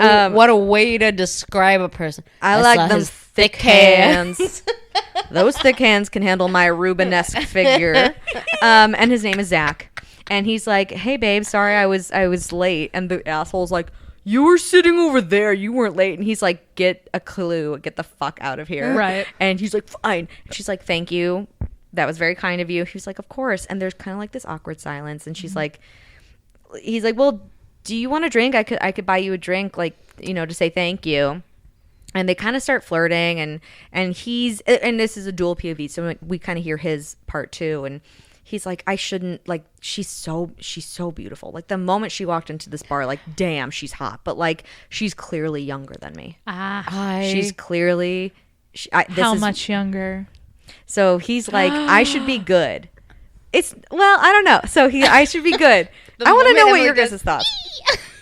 She's younger than me, but she's so pretty. We learned she's 32 and he's 47. How do you feel about that age gap? Fine. Yeah, I feel fine about it. Yeah. If they are both solidly in Consenting in adults. adulthood, Yeah. like she's not 19 and he's 30 something, I'm cool with So it. it's 15 years older. Yeah, I'm okay with that. Again, your brain is fully developed. You know what you're doing. And while I don't think that every single person should be like, this is my go ahead. Like, Yeah. if you're about to get reasoning and logic, then fine. And Yeah. before the ages are said, it is described as she is so much younger than me. She looks so much younger than me. Right. Is how it is described. Let me put it out there. Okay. He is not he's not full gray, but he's got some salt and pepper around the ears, around the temples. He's if a you will. zaddy? He's a zaddy. Yeah. He's a zaddy. He's an Antonio Banderas. Yeah. He's an older Pedro Pascal. Actually, I don't know why I'm only naming Latino men. He's. I mean, most older Latino men. I mean, for are, the longest like- time, the I know. I'm trying to think, but he's Oscar not Isaac Latino. is also That's- hot. I was I'm just trying to about think to say, the best. Wait! I got this. The best silver fox that everybody used to be like, oh, he went great prematurely was George Clooney. George Clooney. Yeah. It's a George Clooney. He is also described as he used to be in the Marines. And I think the thing with if we So muscular. if we can rewind a tiny Thick bit, hands. the thing with the age gap for me is the start of the relationship. How old are they? So when it's an age gap, If where it's 18 and 28, that's an issue. if it's 18 and 28, and then we meet them later on in their relationship, and it's 20 and 30, but they started at 18 and 28, I'm still grossed out. Yeah. But if they're both meeting each other as adults, she's in her 30s, he's in her 40s, fine. Okay. Yeah. Okay. Okay. And he sounds hot, so I love that. And he has thick hands. He does sound. I love a thick He has hand. thick older hands. And Great. she's like, "Thank you for saving me." He's like, "You'll always be safe with me." And it's this kind of like flirty moment, whatever. He calls her beautiful, and she's like, "Really?" And then more like sexual tension happens, and they're kind of like looking at each other. They're barely talking. Oh, I'm stuck here too. Meow meow meow.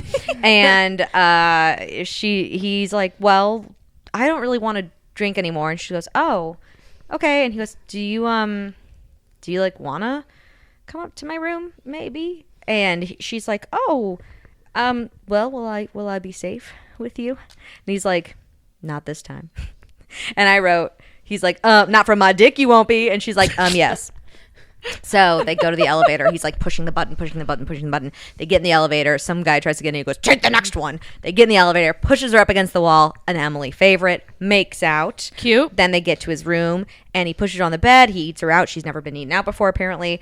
And then this is a one Why night is it stand. so uncommon in these books? Because women have been burned in real life, and so they want to write the perfect man in a book. Yeah. all right, I'll give it. Yeah. I mean, like, I think younger guys, a lot of the time, have in pop culture, it seems that younger guys will be like, "I don't want to do that. That's gross." Mm-hmm. And older guys, more experienced men in pop culture, are like, "That's my favorite thing to do." Yeah. To like give pleasure to a lady. That's a trope all in itself. Is That like is. the guy who is. the guy before you fucked up, so this guy wants to fix it. Yep. okay, Which all right. I'll respect. we've it. all been there. Yeah. I don't like it, but I'll respect But it. it's real. And so makes out in the elevator, eats her out. Then she's like, "Oh, have I been a bad girl?" And he's like, "What?" And she's like, "Maybe I've been bad." And he's like, "Oh, do you want to be bad?" And she's like, So, "Yes." so what I'm hearing is that the dirty talk is top notch. But it's like kind of hot, and it's like, but it's surprising to each of them okay. because it's a one night stand. She doesn't do this. He barely does, I guess. Got it. And it's that thing of like, this is gonna be fun, and she's like, or maybe you should spank me, and he's like, I was not expecting that. Let's do it. Get on all fours. And it's that kind of thing. Right. And it's kind They're of feeling funny. each other out. Yes, they're feeling Yeah. each other out, and it's kind of funny to me. But they still keep it in the moment. Yeah. It does not take you out. Okay. I would say good job on the author for writing it real, but still fun. yeah, no, that feels very realistic. I like it. Spanks her, fingers her, fucks her, and Check. That's a t-shirt fun. with check boxes. in parentheses. Ooh. In parentheses, I wrote favorite thing authors do. It's one of my favorite thing authors do is when they're like, "Who the fuck was she with before?" Like I wrote that down. I love that trope. he says that he's thinking Yeah, like that. who the fuck was she with that she thinks like that men don't like this or like that she yeah. deserves this. I like that 'Cause trope too. I like it. I don't. I love Really? it. You want to know why? Yeah. I don't think that in general, when you are with somebody, you should be thinking about anyone else's lovers. Well, I don't take it as thinking about the lovers. I take it as she deserves more, and I want to give her more, and fuck the person who made her think she does not deserve it. Yeah. I think it's more focusing on I want to help her, and it's because of this. It's because of A that I want to equal X. I didn't do math. No, I get what you're saying. 'Cause I can respect it. I just Yeah. think that like when you are talking about when you are reading, I feel like it takes you out because it's like, why? You know what? I think it's the not being present. I think it's an that also gets to I think me. it's a personal thing for me. And so I can understand that. So I like it in books too, because it's like, oh, this either happened to an author or she knows of it enough to, and usually it's a female author or he, knows of it enough to write it down and make it a thing. And so I think it's a personal thing for me that I'm like, I like seeing that because other people have experienced it and they get past it. I think that it's part of reading. Does that make sense? Like when you're reading it, it's good. If you were to watch it, Fair. you sit there and go, eh? I think, yeah. Yeah. If I saw Right? someone go, who did this to you? I'd be like, oh. Yeah. But I love the trope of who did this to you. Yeah, Yes. totally. But don't ever say it out loud. Look, I know what this is the problem if men start reading books. If men At start least reading. these ones. If the men start reading. they'll learn I have things. to tell the church. So basically, this leads to number 1, which I entitled, and I have to sing it all night long, all night, because they go all night long. Oh, good Great. for them. Wow. Except for she's got to get to the airport. Well, she gets her flight rescheduled the next morning.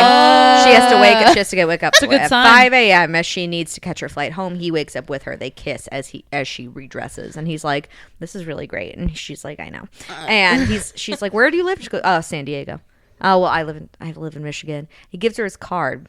He goes, if you ever need protecting at a bar again or something. Yeah. She's like, "Yeah." And he's in personal security, and they part ways, and that's it. Okay. All right. Fast forward to October. I think this Oh, was like shit. September or something. Okay, so not very long. Yeah, fast forward a month. Next month. Zach is getting ready to catch a flight because he found out a few months ago that he has a son.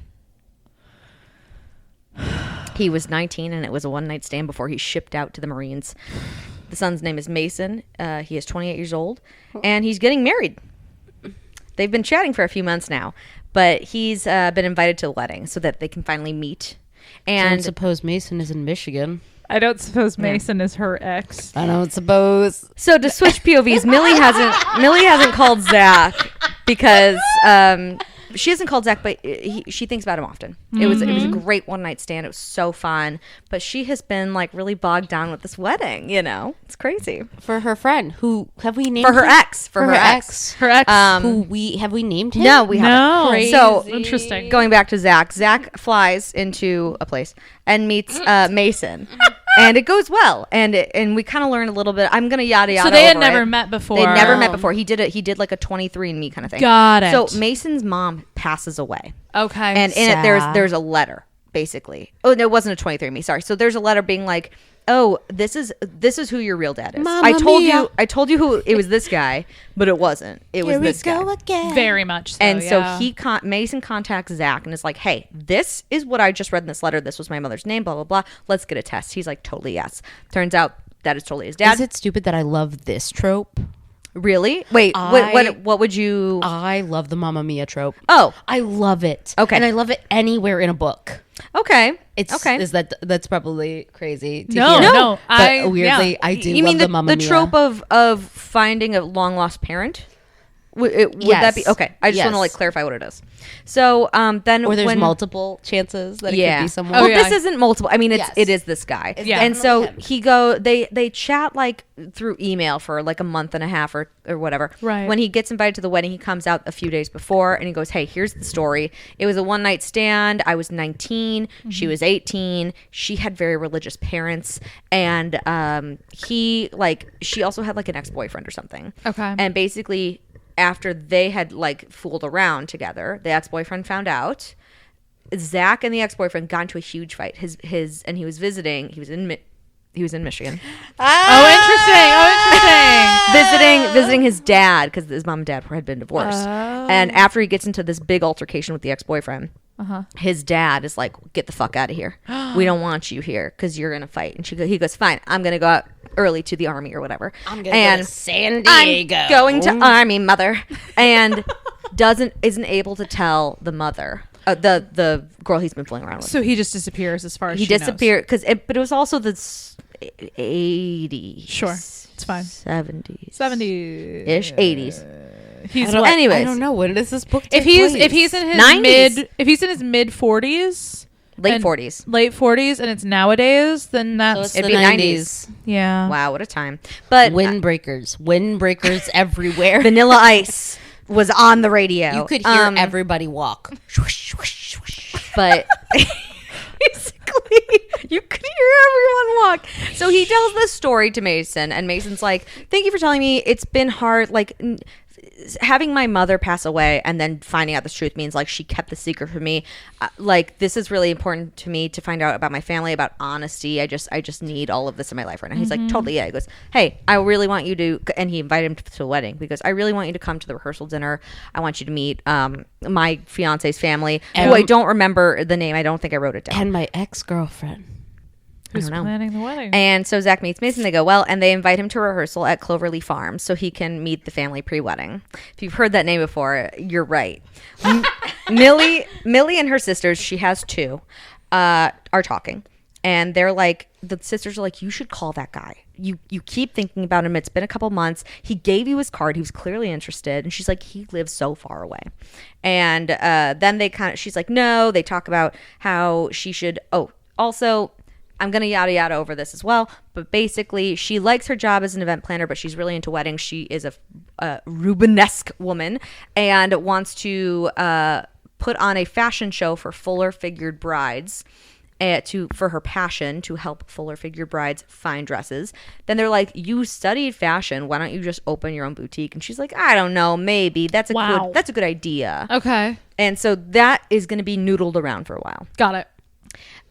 This is an issue that has come up I wrote also this thing about bridal dresses and plus size girls is an issue that has come up 3 times now, and we are only 26% way through the book. I'm going to be real. I once said to you guys that I really hate that trope of making of the woman being a plus size, and that is like 1,000% part of her personality. But what's interesting is that it is never applied to her. It is applied to her customers.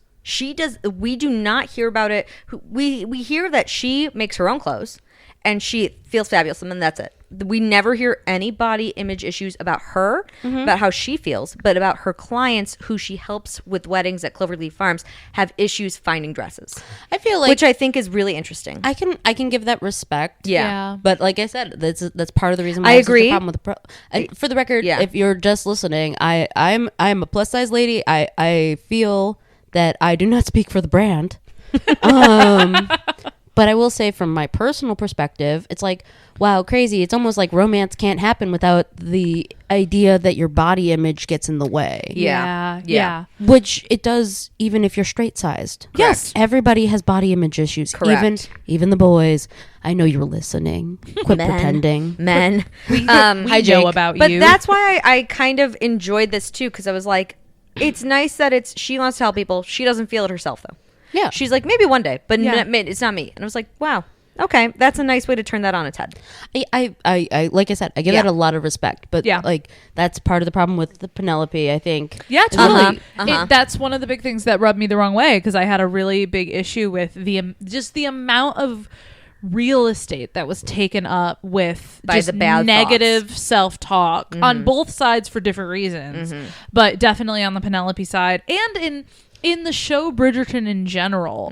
I hate how much that's part of her storyline and character, where it's like, and then even like the way that the season 3 was advertised, where they're like, oh, she's so hot now.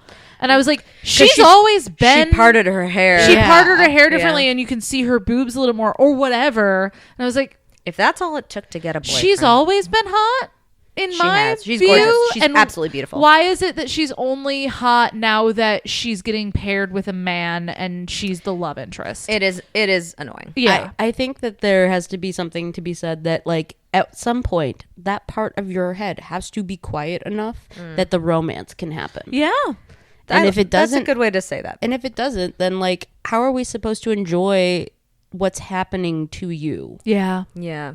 Yeah. Part of it is the escapism of it too, of like, I am constantly thinking bad shit about myself. Same. I don't want to read it. Also, Same. I Yeah. want to enjoy a world in which I can be a badass and have sex with people. I agree. My self-beratement once, I realized how bad my self-beratement got when I was in a bathroom and I went, God damn it, Minchella. And somebody went, Andrea?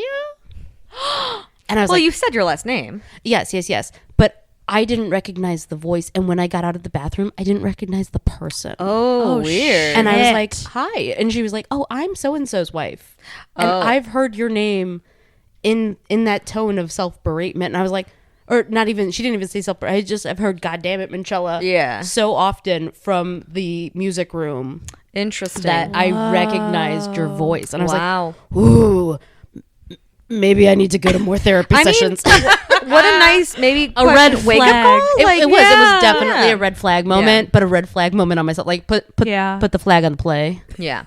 There are definitely like I personally have to keep saying like I'm hot. Like I have to say it to my friends, to me, to everyone because then I'll believe it. But I don't. There's full on weeks of months. Usually when I'm menstruating, when I'm like I'm a fat fuck. Like I'm disgusting. I'm gross, and I'm like no, I'm hot as fuck. Yeah, no, I gotta chill out, and it's just a battle. Just a battle. But that we all deal with. And so like when I feel like when authors put it in and that's the attribute that they are focused on, it is poor writing in some ways. In some ways. I'm not going to say that it's like NCAP bad writing. Yeah. I just think that like you're not getting the full female experience if you don't put it in once, but you're also not giving a full female experience if you don't go, all right, I have to shut that part up because no matter, and this is the true female experience in my opinion, I have to shut that part of my brain off because I still need to function. Right. And if that Yeah. isn't the truest female experience, Yep. I've got to put pants on. I've Let's gotta just shut do up something. and pick some pants. Yep. Yep. Put some Yeah. pants on. Ignore the rest. Anywho, so Anyhow. that doesn't happen in this. cut that. Cut that. No, that's a good chat. I like that. So that's happening. She's like, maybe you should open a plus size bridal boutique. She's like, that's a cool idea. Whatever. Fun. But she's like, gotta get to this And rehearsal dinner. bridal sizes are fucking ridiculous. Are really hard. Yeah. We can continue on, but just to say, I fucking hated everything about shopping for wedding dresses. I totally understand that. Yeah. Rehearsal night is happening, and she is like, oh, I gotta be there to help with the rehearsal, and she looks around and there's a tall man standing there with their back to her, and she goes, why does that guy look familiar? And why does the guy's big hand look so high? I know big that. hands. Mason but- waves her over, going, oh, I want you to meet my dad. And he turns around and she is face to face with Zach, and Lori is the bride. It's like, and there's a moment of like, oh, you. And Lori's like, do you guys know each other? And Mason is very suspicious. And they're like, we met in New York because we were at the hotel bar. We met at the hotel bar, and that's what happened, and we both went upstairs alone. And they were like, okay. Crazy how we had to bring up where you guys went after the bar. Right. Well, it was basically like that. And they're like, okay, let's get this rehearsal on the road. And Mason kind of pulls Zach, to the side and goes, is that all that happened between you guys? Because this feels weird. And he goes, yeah, it's just a big shock. Just a big old shock. Just a shock. It is a shock. And Don't be suspicious. Don't Don't be be suspicious. Don't be suspicious. Don't be suspicious. So that happens. They get through the rehearsal, and afterwards, they're like, Zach kind of hangs back, and Millie goes straight to the hotel bar and is like, I'm just gonna have like a double straight up before I leave because like wow. And they chat. These two love a hotel bar. They love a hotel bar. They chat after the rehearsal, and they're like, Mason's feelings come first. Like, we already told him this, and even though he said that honesty is like the biggest thing for him, I just think He just looks at her and goes, let's lie. yeah, basically. And she's like, you know what? I agree. It's a little, it'd be odd. Because he's my ex, Right? And Zach's like, wait, what? And she's like, yeah, I fucked your son, blah blah blah. He's the one who told me my pussy didn't taste good. Yes, and she's Oh like, my God. So they both agree, and they're like, you know what, bummer. We've been thinking about each other. What a bummer. Okay, see you later. No, I just put together that his son doesn't eat pussy, and now he knows that. Well, we don't know if it was his son. He'd never been eaten. She'd never been eaten out She before. didn't Well, mention she another had ex. multiple boyfriends. But she'd never been eaten out before. I guess so. So his son Maybe they tried it. I don't know. His son sucks in bed, and he just met his son, and he has to know that as like one of the first things in person that he learns. So icky. Isn't that weird? Such an Aki, like Aki. Aki. Dad, dang it, Jacob. So she his goes. term. She goes home. She goes home and freaks out to her sister. She calls both her sisters. Yeah. She's like, "This is emergency. My ex's dad is the man I fucked." Dear sibling, let me write you a lady whistle Dear down. Slim. They are in Michigan. Later that night, she has his card still in her bedside table next to her vibrator, and she reaches out and texts him and go, "Hey, I'm glad that we decided to not do this." And he's like, "Totally, yeah, me too." He goes, "Hey, you know what? Can we call? Can you actually call me?" He goes, Oh, yeah. God. So they start talking on the phone, and they call each other, and then they have phone sex. And I call that one number 2. If it's over the phone, it's not real. Put So- that on a Put gravestone. that on a grave. Airtight logic If right it's there. over the phone, it's not with it like not the real. most stern face. They both decide that tomorrow at the wedding, they're going to keep things very professional, and they're going to delete each other's numbers I because bet this they cannot won't. happen. I bet they won't. The wedding goes well, and Zach is asked to be in photos with Mason, who then, right before the photographer, clicks the camera, Mason goes, "Hey, I got some news. You're gonna be a grandpa." Zach, who just learned that he has a son, is now going to be a grandpa, and he's like, "Okay, sounds good." And he immediately is like, "I'm just gonna go get some air." And he's like walking. He finds the first door he can. He goes into it, and he starts to freak out, and he's like kind of panicking and doesn't realize that it's Millie's office, and she is in it. And she's like, "Are you okay?" And then Nothing sexier than a hyperventilating man. and he's like, Honestly? "Yes, yeah. we love a good man in a crisis." A man with any emotion. Daddy, is- I can fix him. They start to she comforts him, he comforts her with his mouth, and they go at it. And she goes, "Do you have a condom?" He goes, "No, but I had a vasectomy." She goes, "You had a vasectomy?" He goes, "Yeah, my ex-wife wanted me to get it." She goes, "You was married? You was married. You were married?" He goes, "Do you want to talk about this right now, or do you want to have sex?" And she goes, "Oh yeah." And so she goes, You was married. "You was married?" And I call that one number 3. That was quick because it was against the door very quickly. Ooh, fun. And so they both write their clothes and they leave, and he leaves the wedding early because he's still freaking out the idea that he's going to be 47 and a grandpa now with a family that he never knew he had. Can I tell you? Meanwhile, one sneeze from her, and she's not going to forget that he's been there. Can I tell you 2 objections that I have so far? Sure. It's not to the overall trope that you hate. I actually kind of enjoy this. What do you trope. think? What do you think is the overall trope I hate? You haven't actually said it yet. Ex's dad, do you think? What do you think dad it is? stuff in general. I think that it is definitely a daddy issue. Yeah, I think it's the ex's dad. I think yeah. It is. I'm not crazy about a larger age Ooh, gap. Is it family affairs? Do you hate family affairs? I'm not crazy about larger age gap, and I'm not crazy when it's specifically someone's dad. When it's your friend's dad, your brother's. Yeah. Your brother's dad would be yours.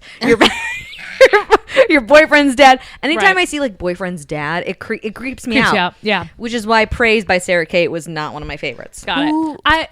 Who does the one with the cousins that aren't cousins? Also not Penelope great. Douglas. Penelope Douglas. Douglas. Also an uncle, I'm I pretty know sure. an uncle and Yes. cousins. It, yeah, it makes that me one's feel creepy. icky. I don't like keeping it all in the family, if you will. No, I don't mind this trope when it's done this way, where no one is like the two of them are not blood Where related nobody or gets anything like hurt. that, and they're not like in a family together.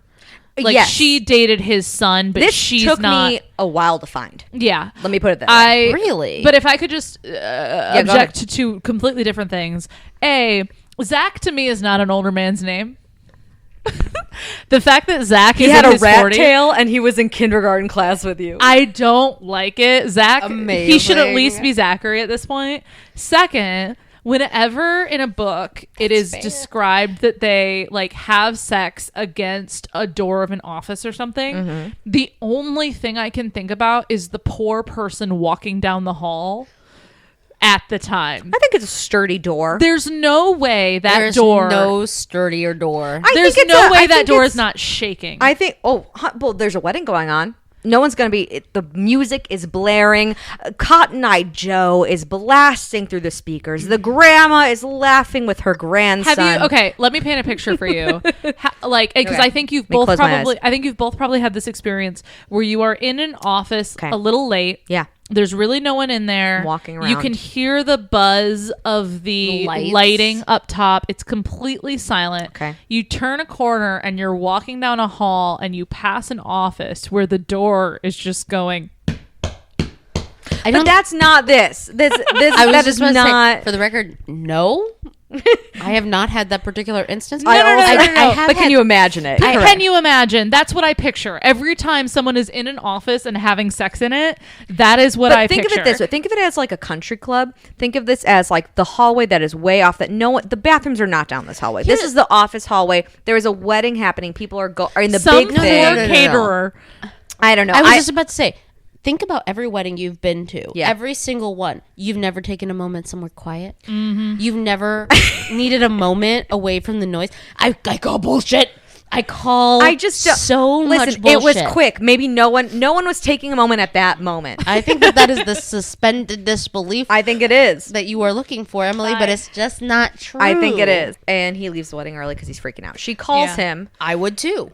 That later that night, it's like 1 a.m. because she has to stay and help clean up everything. It's 1 a.m. He goes, I'm leaving tomorrow morning, my flight. And I just, I want to be a good person. And so this has to be goodbye. And she goes, yeah, I agree. I lost my place. As he's leaving the venue, he calls and he's like, fuck it, I'm actually coming over. And she's like, oh, thank God. I love it when they decide to be a bad person. Which leads to number 4, the post-wedding hookup, in which it goes straight to her house that she owns. Good for her. Good for her. And she answers the door in a robe, and he's like, yes. Like, rips open her robe. She, like, gets down on her knees, gives him a blowjob right there. Then they, like, somehow make it up to the bed and blah, blah, blah. It's a whole thing. When they make it up to the bed. 40 years old and twice in one night. Good for him. 47, almost 50. Almost 50. I 50. was thinking of him as a 50-year-old, to be honest. Yeah. And that's she fine. is 32. Good for him. You guys are both Wow, married you too. rolled your eyes hard at that one. At what? At me going, good for him. You were like, whatever. You guys are both married. I am single. I'm currently 32. Yeah. Gonna be 33 next month. And I don't find that attractive. A 50-year-old man. I don't want to date a 50-year-old man. No, I don't want to date a 50-year-old man. I would have sex with an attractive 50-year-old man. I just think that we are at an age when we are in our 30s, we are looking to do things that are the same things as people in their 50s. Like we are not, because people in their 50s are not, they're not retiring. There is something I also didn't say about this girl. Let's hear So it. in the beginning, when she was talking about wanting to find a man and how she was, wailing about how she had to plan her ex-boyfriend's She wedding. wants a baby. She wants babies. She wants a family. She wants kids. So in every sense of the word, that's a no. I don't think a lot of 30-year-olds want what a lot of 50-year-olds have. Well, I'm sorry. Well, I misspoke. I was just about to say, I'm like, back in the day, like 30, if you weren't having We're kids not already, talking about back in the day. We're talking about right now. That's right. Yeah, right now. I think they're two different things. I think they're two very, because like Keenan and I talk about how, because he's 10 years older than me. If I had met Keenan at the age, if I had met 32-year-old Keenan, I'm 32 right now. If I had met 32-year-old Keenan, we would not have been together. Correct. Yeah. Jake is 4 years younger than me. Yeah. That is not 15. Though. No. When But you're like 20, yeah, but like there's some, for me, I am a very specific, serious type of person, and we met each other at the age we were supposed to meet each other. I agree. Kind of thing. But the baby thing is a totally different, like, if you want to have kids, you shouldn't be dating 50-year-old men who don't want to have kids. Yeah. Yes. Correct. I agree. I agree. That is the long and short of it. I don't think that it has anything to do with the age difference.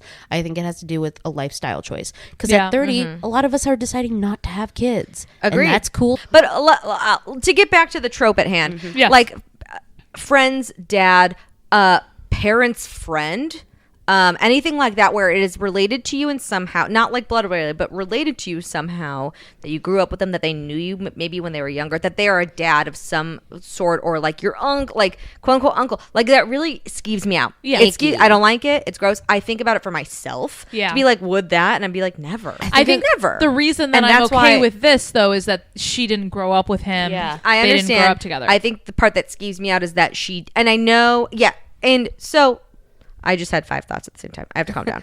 So when I first started looking at this, I was looking for age gap because I was finding like teacher student stuff, but it was like, Yeah. which yes, but then the backs of it were like, I'm not having a good time reading it, and I want to have a good time reading it so I could talk about it here. Yeah. And I found this and I was like, this skews me out. But because there is it is so far removed, it does work. Yeah. But the theory of it still bothers me. Yeah. I think that's fair. Someone I bangs dad is It's the a guy I'm device. gonna bang. It is a trope is a device. Look what at do you that. But so that is why I picked this. It is the easiest one I have read of this. Hence why I am talking about it. Okay, fair enough. But it reminds me of Monica Geller meeting Richard. Yes. Which when I'm younger, I thought was so nice. As I'm older, I go, ew. Are you kidding me? Ew. if Tom Selleck today No, came Tom- up to me Wait, and was like, wait, "Well, hold on. hello." She grew up with him. Sorry, Jake. She grew up with him as her dad's best friend. Yeah, that's That's what the grosses me part. out. It's the growing up. It grosses It's me the out. this man knew you as a child. She and was he's attracted to you. Yeah, that's you the part. saw her in braces as she did a cannonball in your pool in the backyard. That's Tom the part. Selleck. But Tom Selleck. Tom Selleck. Yep. Anyways, I think wait. we're all saying the same thing. Yep. We generally. gotta get back up. to We it. gotta Get back to it. So they're having sex. And Great. post wedding hookup. They go up to her room. He finds the business card in her drawer with the vibrator. Love that. And he like starts teasing her with the business card. And I only was like, yeah, like like in a knife play scenario, like Yeah. doing this kind of thing. But all I could think of, she's gonna get a paper cut. She's gonna get a paper cut. So I don't know. In some ways, I feel like that works for me. I don't want to get a paper. Listen, Not like a paper cut, I have but like sensitive skin. Yeah, just like a light, but like using it as like a teasing device. I into understand. it. All Not I against could think it. of was, please don't slice it against my skin. So the next morning, he misses his flight. He stays one more night. He's like, I guess I missed it. Like, whatever. He stays one more night, and they're both like, oh my God, what is wrong with us? Let's just be friends. This is bad. We got it. We already said we've done this so many times now. We can't do this anymore. Y'all. He goes back home to San Diego. More happens with Millie deciding to leave her job and open the plus size bridal shop. They start talking multiple times a week, all on the phone. And it's all friendly. It's all completely friendly. They are FaceTiming while she is cooking dinner. He goes to his sad apartment. She goes to her lovely home with 2 cats. And they just talk about their days. And they talk about how she's going to start the bridal boutique business. And she has one of her sisters married a billionaire. It's another book in the series. Great. And how he's going to back her. And how they already have a real estate place to find the place on Main Street. And blah, blah, blah.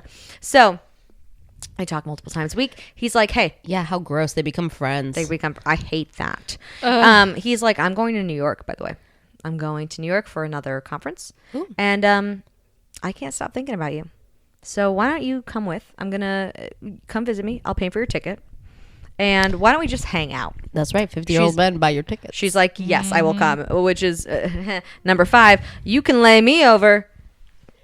That's a plain joke. Right. That was for Carl. I got it. I understood. October passes into November, and she starts going hard on the shop plans, and she leaves Cloverleaf Farms, and Zach is like, hey, I got a job in Vegas.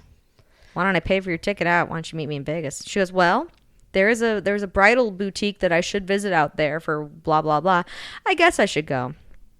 They bang all Vegas night and morning, and that goes well. And the lying just continues, and it continues and continues. And he is still talking to Mason, his new son, who is gonna be the dad, who's gonna be a grandpa, blah blah blah. And Mason's like, hey, why don't you come for Christmas? And he's like, oh, maybe that sounds fun. And in his mind, he's like, I could see Millie in her hometown. She's like, I'll think about it. So they go to Vegas, they bang all the time, blah blah blah.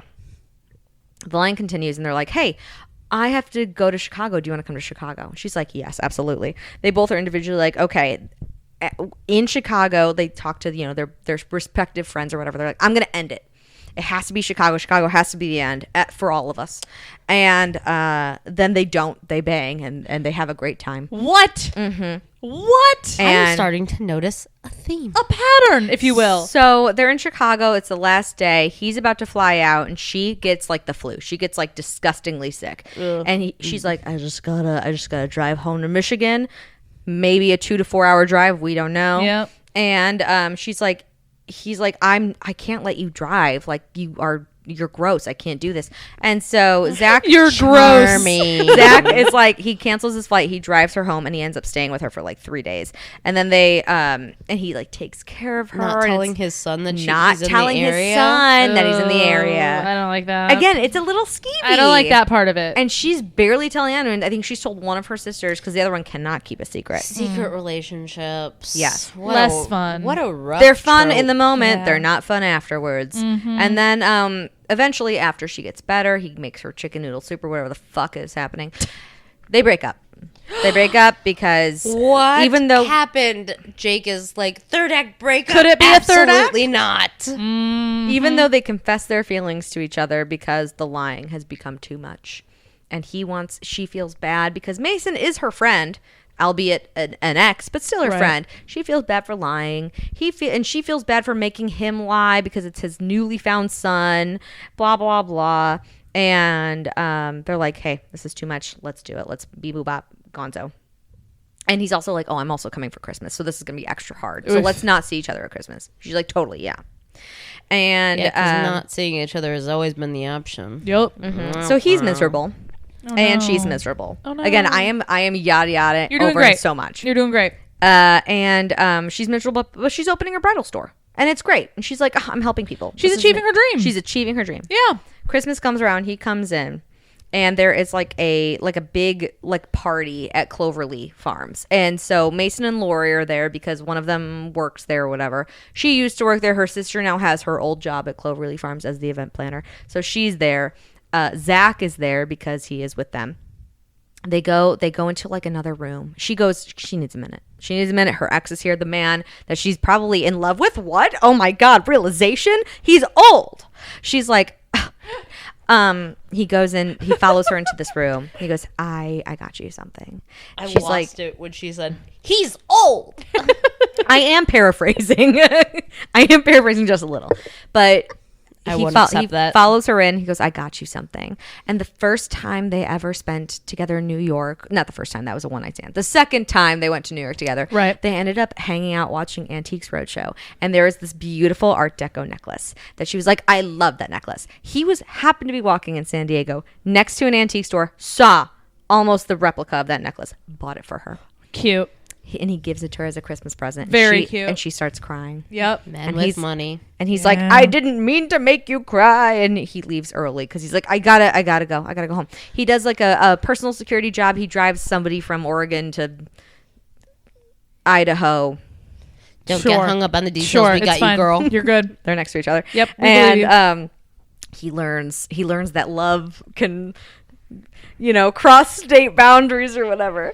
And so he We crossing boundaries, all right. Oh, He yeah. flies back. He left like Christmas Day. He Right. leaves, does this job. He flies back like December 31st. Okay. He comes straight back. He goes to Mason. He goes, I'm sorry for leaving early. This is the truth. I know you're going to be mad at me. I'm in love with your ex-girlfriend. We've been banging this whole time. He's like, Whoa, that's so much honesty so quick. Yeah. and he comes clean to Mason. Mason's like, and he goes, and I love her. And Mason's like, I'm really literally met mad. you like 7 months ago. He's you like, I'm mad motherfucker." because I've been stressing to you the whole time we've known each other that honesty is the best policy. Like that I have been burned before by my dead mother, but he goes, but since you love her, it's always the mom's fault. since you love her, I guess we're cool. And What? Yeah. That's all? And so, well, not really. They got to work on their relationship. But Lori's like, isn't that nice? And Mason's like, I guess. I'm gonna start a small fire in your apartment from this. And not this apartment. And so then he runs. He runs. Well, he drives to Main Street where the bridal shop is. Yeah. And the lights are still on. And he bangs against the wall. Millie! She's vacuuming with her headphones in. She's Of course out she is. Out the corner of her eye. She sees the movement. Zach runs, open the door. He goes, I told Mason, I love you. She goes, oh, I love you too. They kiss, they embrace. They're together forever. And they fall in love. Wow. But what about the fact that she would like children? They'll figure it out. Oh my god. Which is what he She's says. a grandma now. Which is what he says, because during the breakup, she's like, I do want children, and you have had a vasectomy. And he's like, yeah, I already have a kid. But basically, during this whole thing, he's like, we'll figure it out. Like, we can adopt. Maybe I can get it reversed. Like, I don't know. We can figure it out. And it's that thing. She's like, okay, it doesn't matter. I love you. I just want to be with you. And it's like that thing. Well, and if she marries him, she's a grandma. And she's a grandma. So- And there is an epilogue in which she is hosting a fashion show at Cloverleaf Farms. And one of her... By the way, is it Clover Leaf? Clover Lee. Cloverly. Thank you. Did I misspeak or did No, you no, just- no, no. You've been saying Cloverly the whole time. Oh, understood. I was like, oh, she's got a Chicago accent. It's probably Cloverleaf. Nah, it's Clover Lee. It's Cloverly. All right, thank you. She's hosting a thing. One of her models drops out, and she has to put on one of her dresses really quick. And she walks down the aisle, and her dad is there, and he goes, "Hey, I thought it'd be really fun if like I walked you down the aisle. Like I thought that'd be really cute." And at the end of the runway, Zach is standing there, and he proposes to her, and they get married immediately at the end of the runway. Oh, I hate that. And so that's how that ends. Tempted. Wow. Your ex's dad. Wow. So that was the story I read because I have an issue with it. But my game is name your favorite DILF. What's a DILF that you would DILF? A DILF that I would DILF? Jake, you can play this too. Who is it? Give me a second. I got it. Who's that dude? He's the one with the arrow. The one with the arrow? Give me a Jeremy Renner. Yes. Yes. Yes. And because he's a proud father, I think there's something about that that really if I had to go for a DILF. It is harder because I think there are younger men now who are fathers that were like, that he is a DILF. I think I was thinking, okay, how about this? GILF. Because my grandpa. My first thought was Jesse Eisenberg because he's a DILF. He's a Jesse dad. Eisenberg? I have so many more I questions. have I so love many Jesse Eisenberg. upset. Okay, let me put it this way. I want to get Do you an just old like guy. No, give me. Milkman? Wait, I love a wait. skeletal man. Wait. Give me made of somebody milk? over like 50. Like Okay. 50, plus. I want to hear that kind of There's guy. caveats to this game. Always. Here's the thing. I think we all know mine. Tom Selleck. Oh, Tom Selleck. Yeah. I know yours. Name it. I know you're going to say, is it Harrison Ford? Yeah, it is Harrison Ford. Yeah. I guess he is like 80. Yeah. Do you want to know who else is still very good looking at a very mature age? Is who's the guy who was in Runaway Bride? Oh, Richard Gere. Richard Gere. Richard Gere's up there for me. He's still good looking. Have I you was looked? never into him when he was young. I've always liked Richard Gere. He's always been a Salt and Pepper Fox. Not my guy. Ben Barnes, is he over 50? No. Ben Barnes? Yeah. The guy from Shadow and Bone. Yeah. No, no, way he's is he over 50. He's definitely like in his late 40s. I thought he was like our age. No, Are you no, kidding me? So No, he's older. Confused by some of the people Wow. who you are mentioning. I don't have a type. I really You don't. I I have very specific people that I find attractive, and I can't really point to a whole lot of Mine's like commonality looks wise. I like a personality. It's a personally. personality thing. Yeah. It's Yeah. anybody who, when they swallow, gets that little jaw thing. You know what I'm talking about? Yeah, I Oh, know if exactly we're what gonna you're go talking about. DILFs and we're gonna go Jaws, Jensen Ackles, Jensen Hundo Ackles. P. There you go. He's so hot. Oh, what's his name? I thought of this because he's also in The Boys. He plays Butcher. Yeah. Carl something. Carl something. I'm terrible with names. Urban. Carl Urban. Carl Yeah. Urban. Oh, Him. the leader of the Writers of Rohan. Yes. Carl Urban. Carl Urban is my choice. I'll take Carl. You know what? Do you accept Carl Urban? I accept since Carl- you didn't and I will- accept the other ones? No, because he's clearly older. I feel like what I said was accurate. Anybody who's got that thing when they move their jaw, Yeah, they that's all about you. That's what you find attractive. It doesn't matter how old they are. They're But if a jaw flex. a It's jaw, jaw if they flex. can do a jaw flex, you are into it. Yeah. Yeah. Well, That was Tempted. great. All right. So Amazing. I don't know how what we're have we gonna rate learned, these kids. that we have issues. Well, I was about to say, can we enjoy things that we hate? We can enjoy things that we hate because it was fun to read and to retell. Yeah. Do you guys feel that you now understand that like the reason that I have to continue reading things and I don't DNF is because if I'm going to dislike something, I want to dislike it all the way through. Yes and no. You still don't have trouble respecting this bit. You know what? No, I respect it. I wouldn't do it though. No. Life is Yeah. too short. I cannot read a book if I don't want to. Yeah, absolutely. I think that's more my thing of like I read this all the way through because it was for the podcast and I did enjoy it.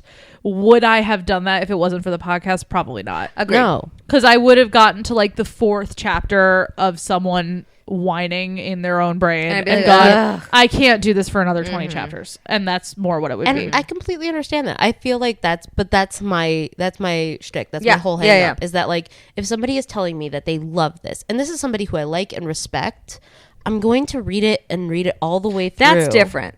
That's different because we didn't like these. We didn't like these tropes. But I respect you guys, and I respect the fact that you guys were willing to put in the work to find something about a trope that you don't like to say is enjoyable. Did you enjoy any bit of it, or did you hate it all the way through? no, I enjoyed it. I thought the sex scenes in mine Yeah. were great. I actually really liked the sex scenes. It was everything around it that I did not like. And the lesson I was just trying to like, because this is what you guys have taught me, is that just because I absolutely hate a trope does not mean that something is not amazingly written or is not enjoyable. It's just that I That's don't fair. prefer that trope. Yeah. And I think that like what I get lost in is that this plot device does not create the author and does not create the story. Right. It is just a device Yeah. that Yeah. sometimes gives us the gag. Yeah. Yeah, I think that's totally fair. Because mine really was so well written and pretty spot on as far as the characterizations being true to the show and everything like that. Like, it was very well written. But yeah, it wasn't for me. Well, okay. Before we end, we should you should rate us. So Absolutely. rate mine on daddy age gaps, and rate yours on Mine on like purity culture and or just miscommunication generally. You know what? I would have to give, for you, I'm going to have to give 3 raccoons. Okay. Not because I didn't get a chance to read what the author wrote, so I believe you, but man, I freaking She needs hate to those see it for tropes. herself. I hate those tropes, and you know what? Maybe this is a lesson. Send it to me. I'll read it. I'll send it. I mean, it'll be in our links, and I will send it to you now.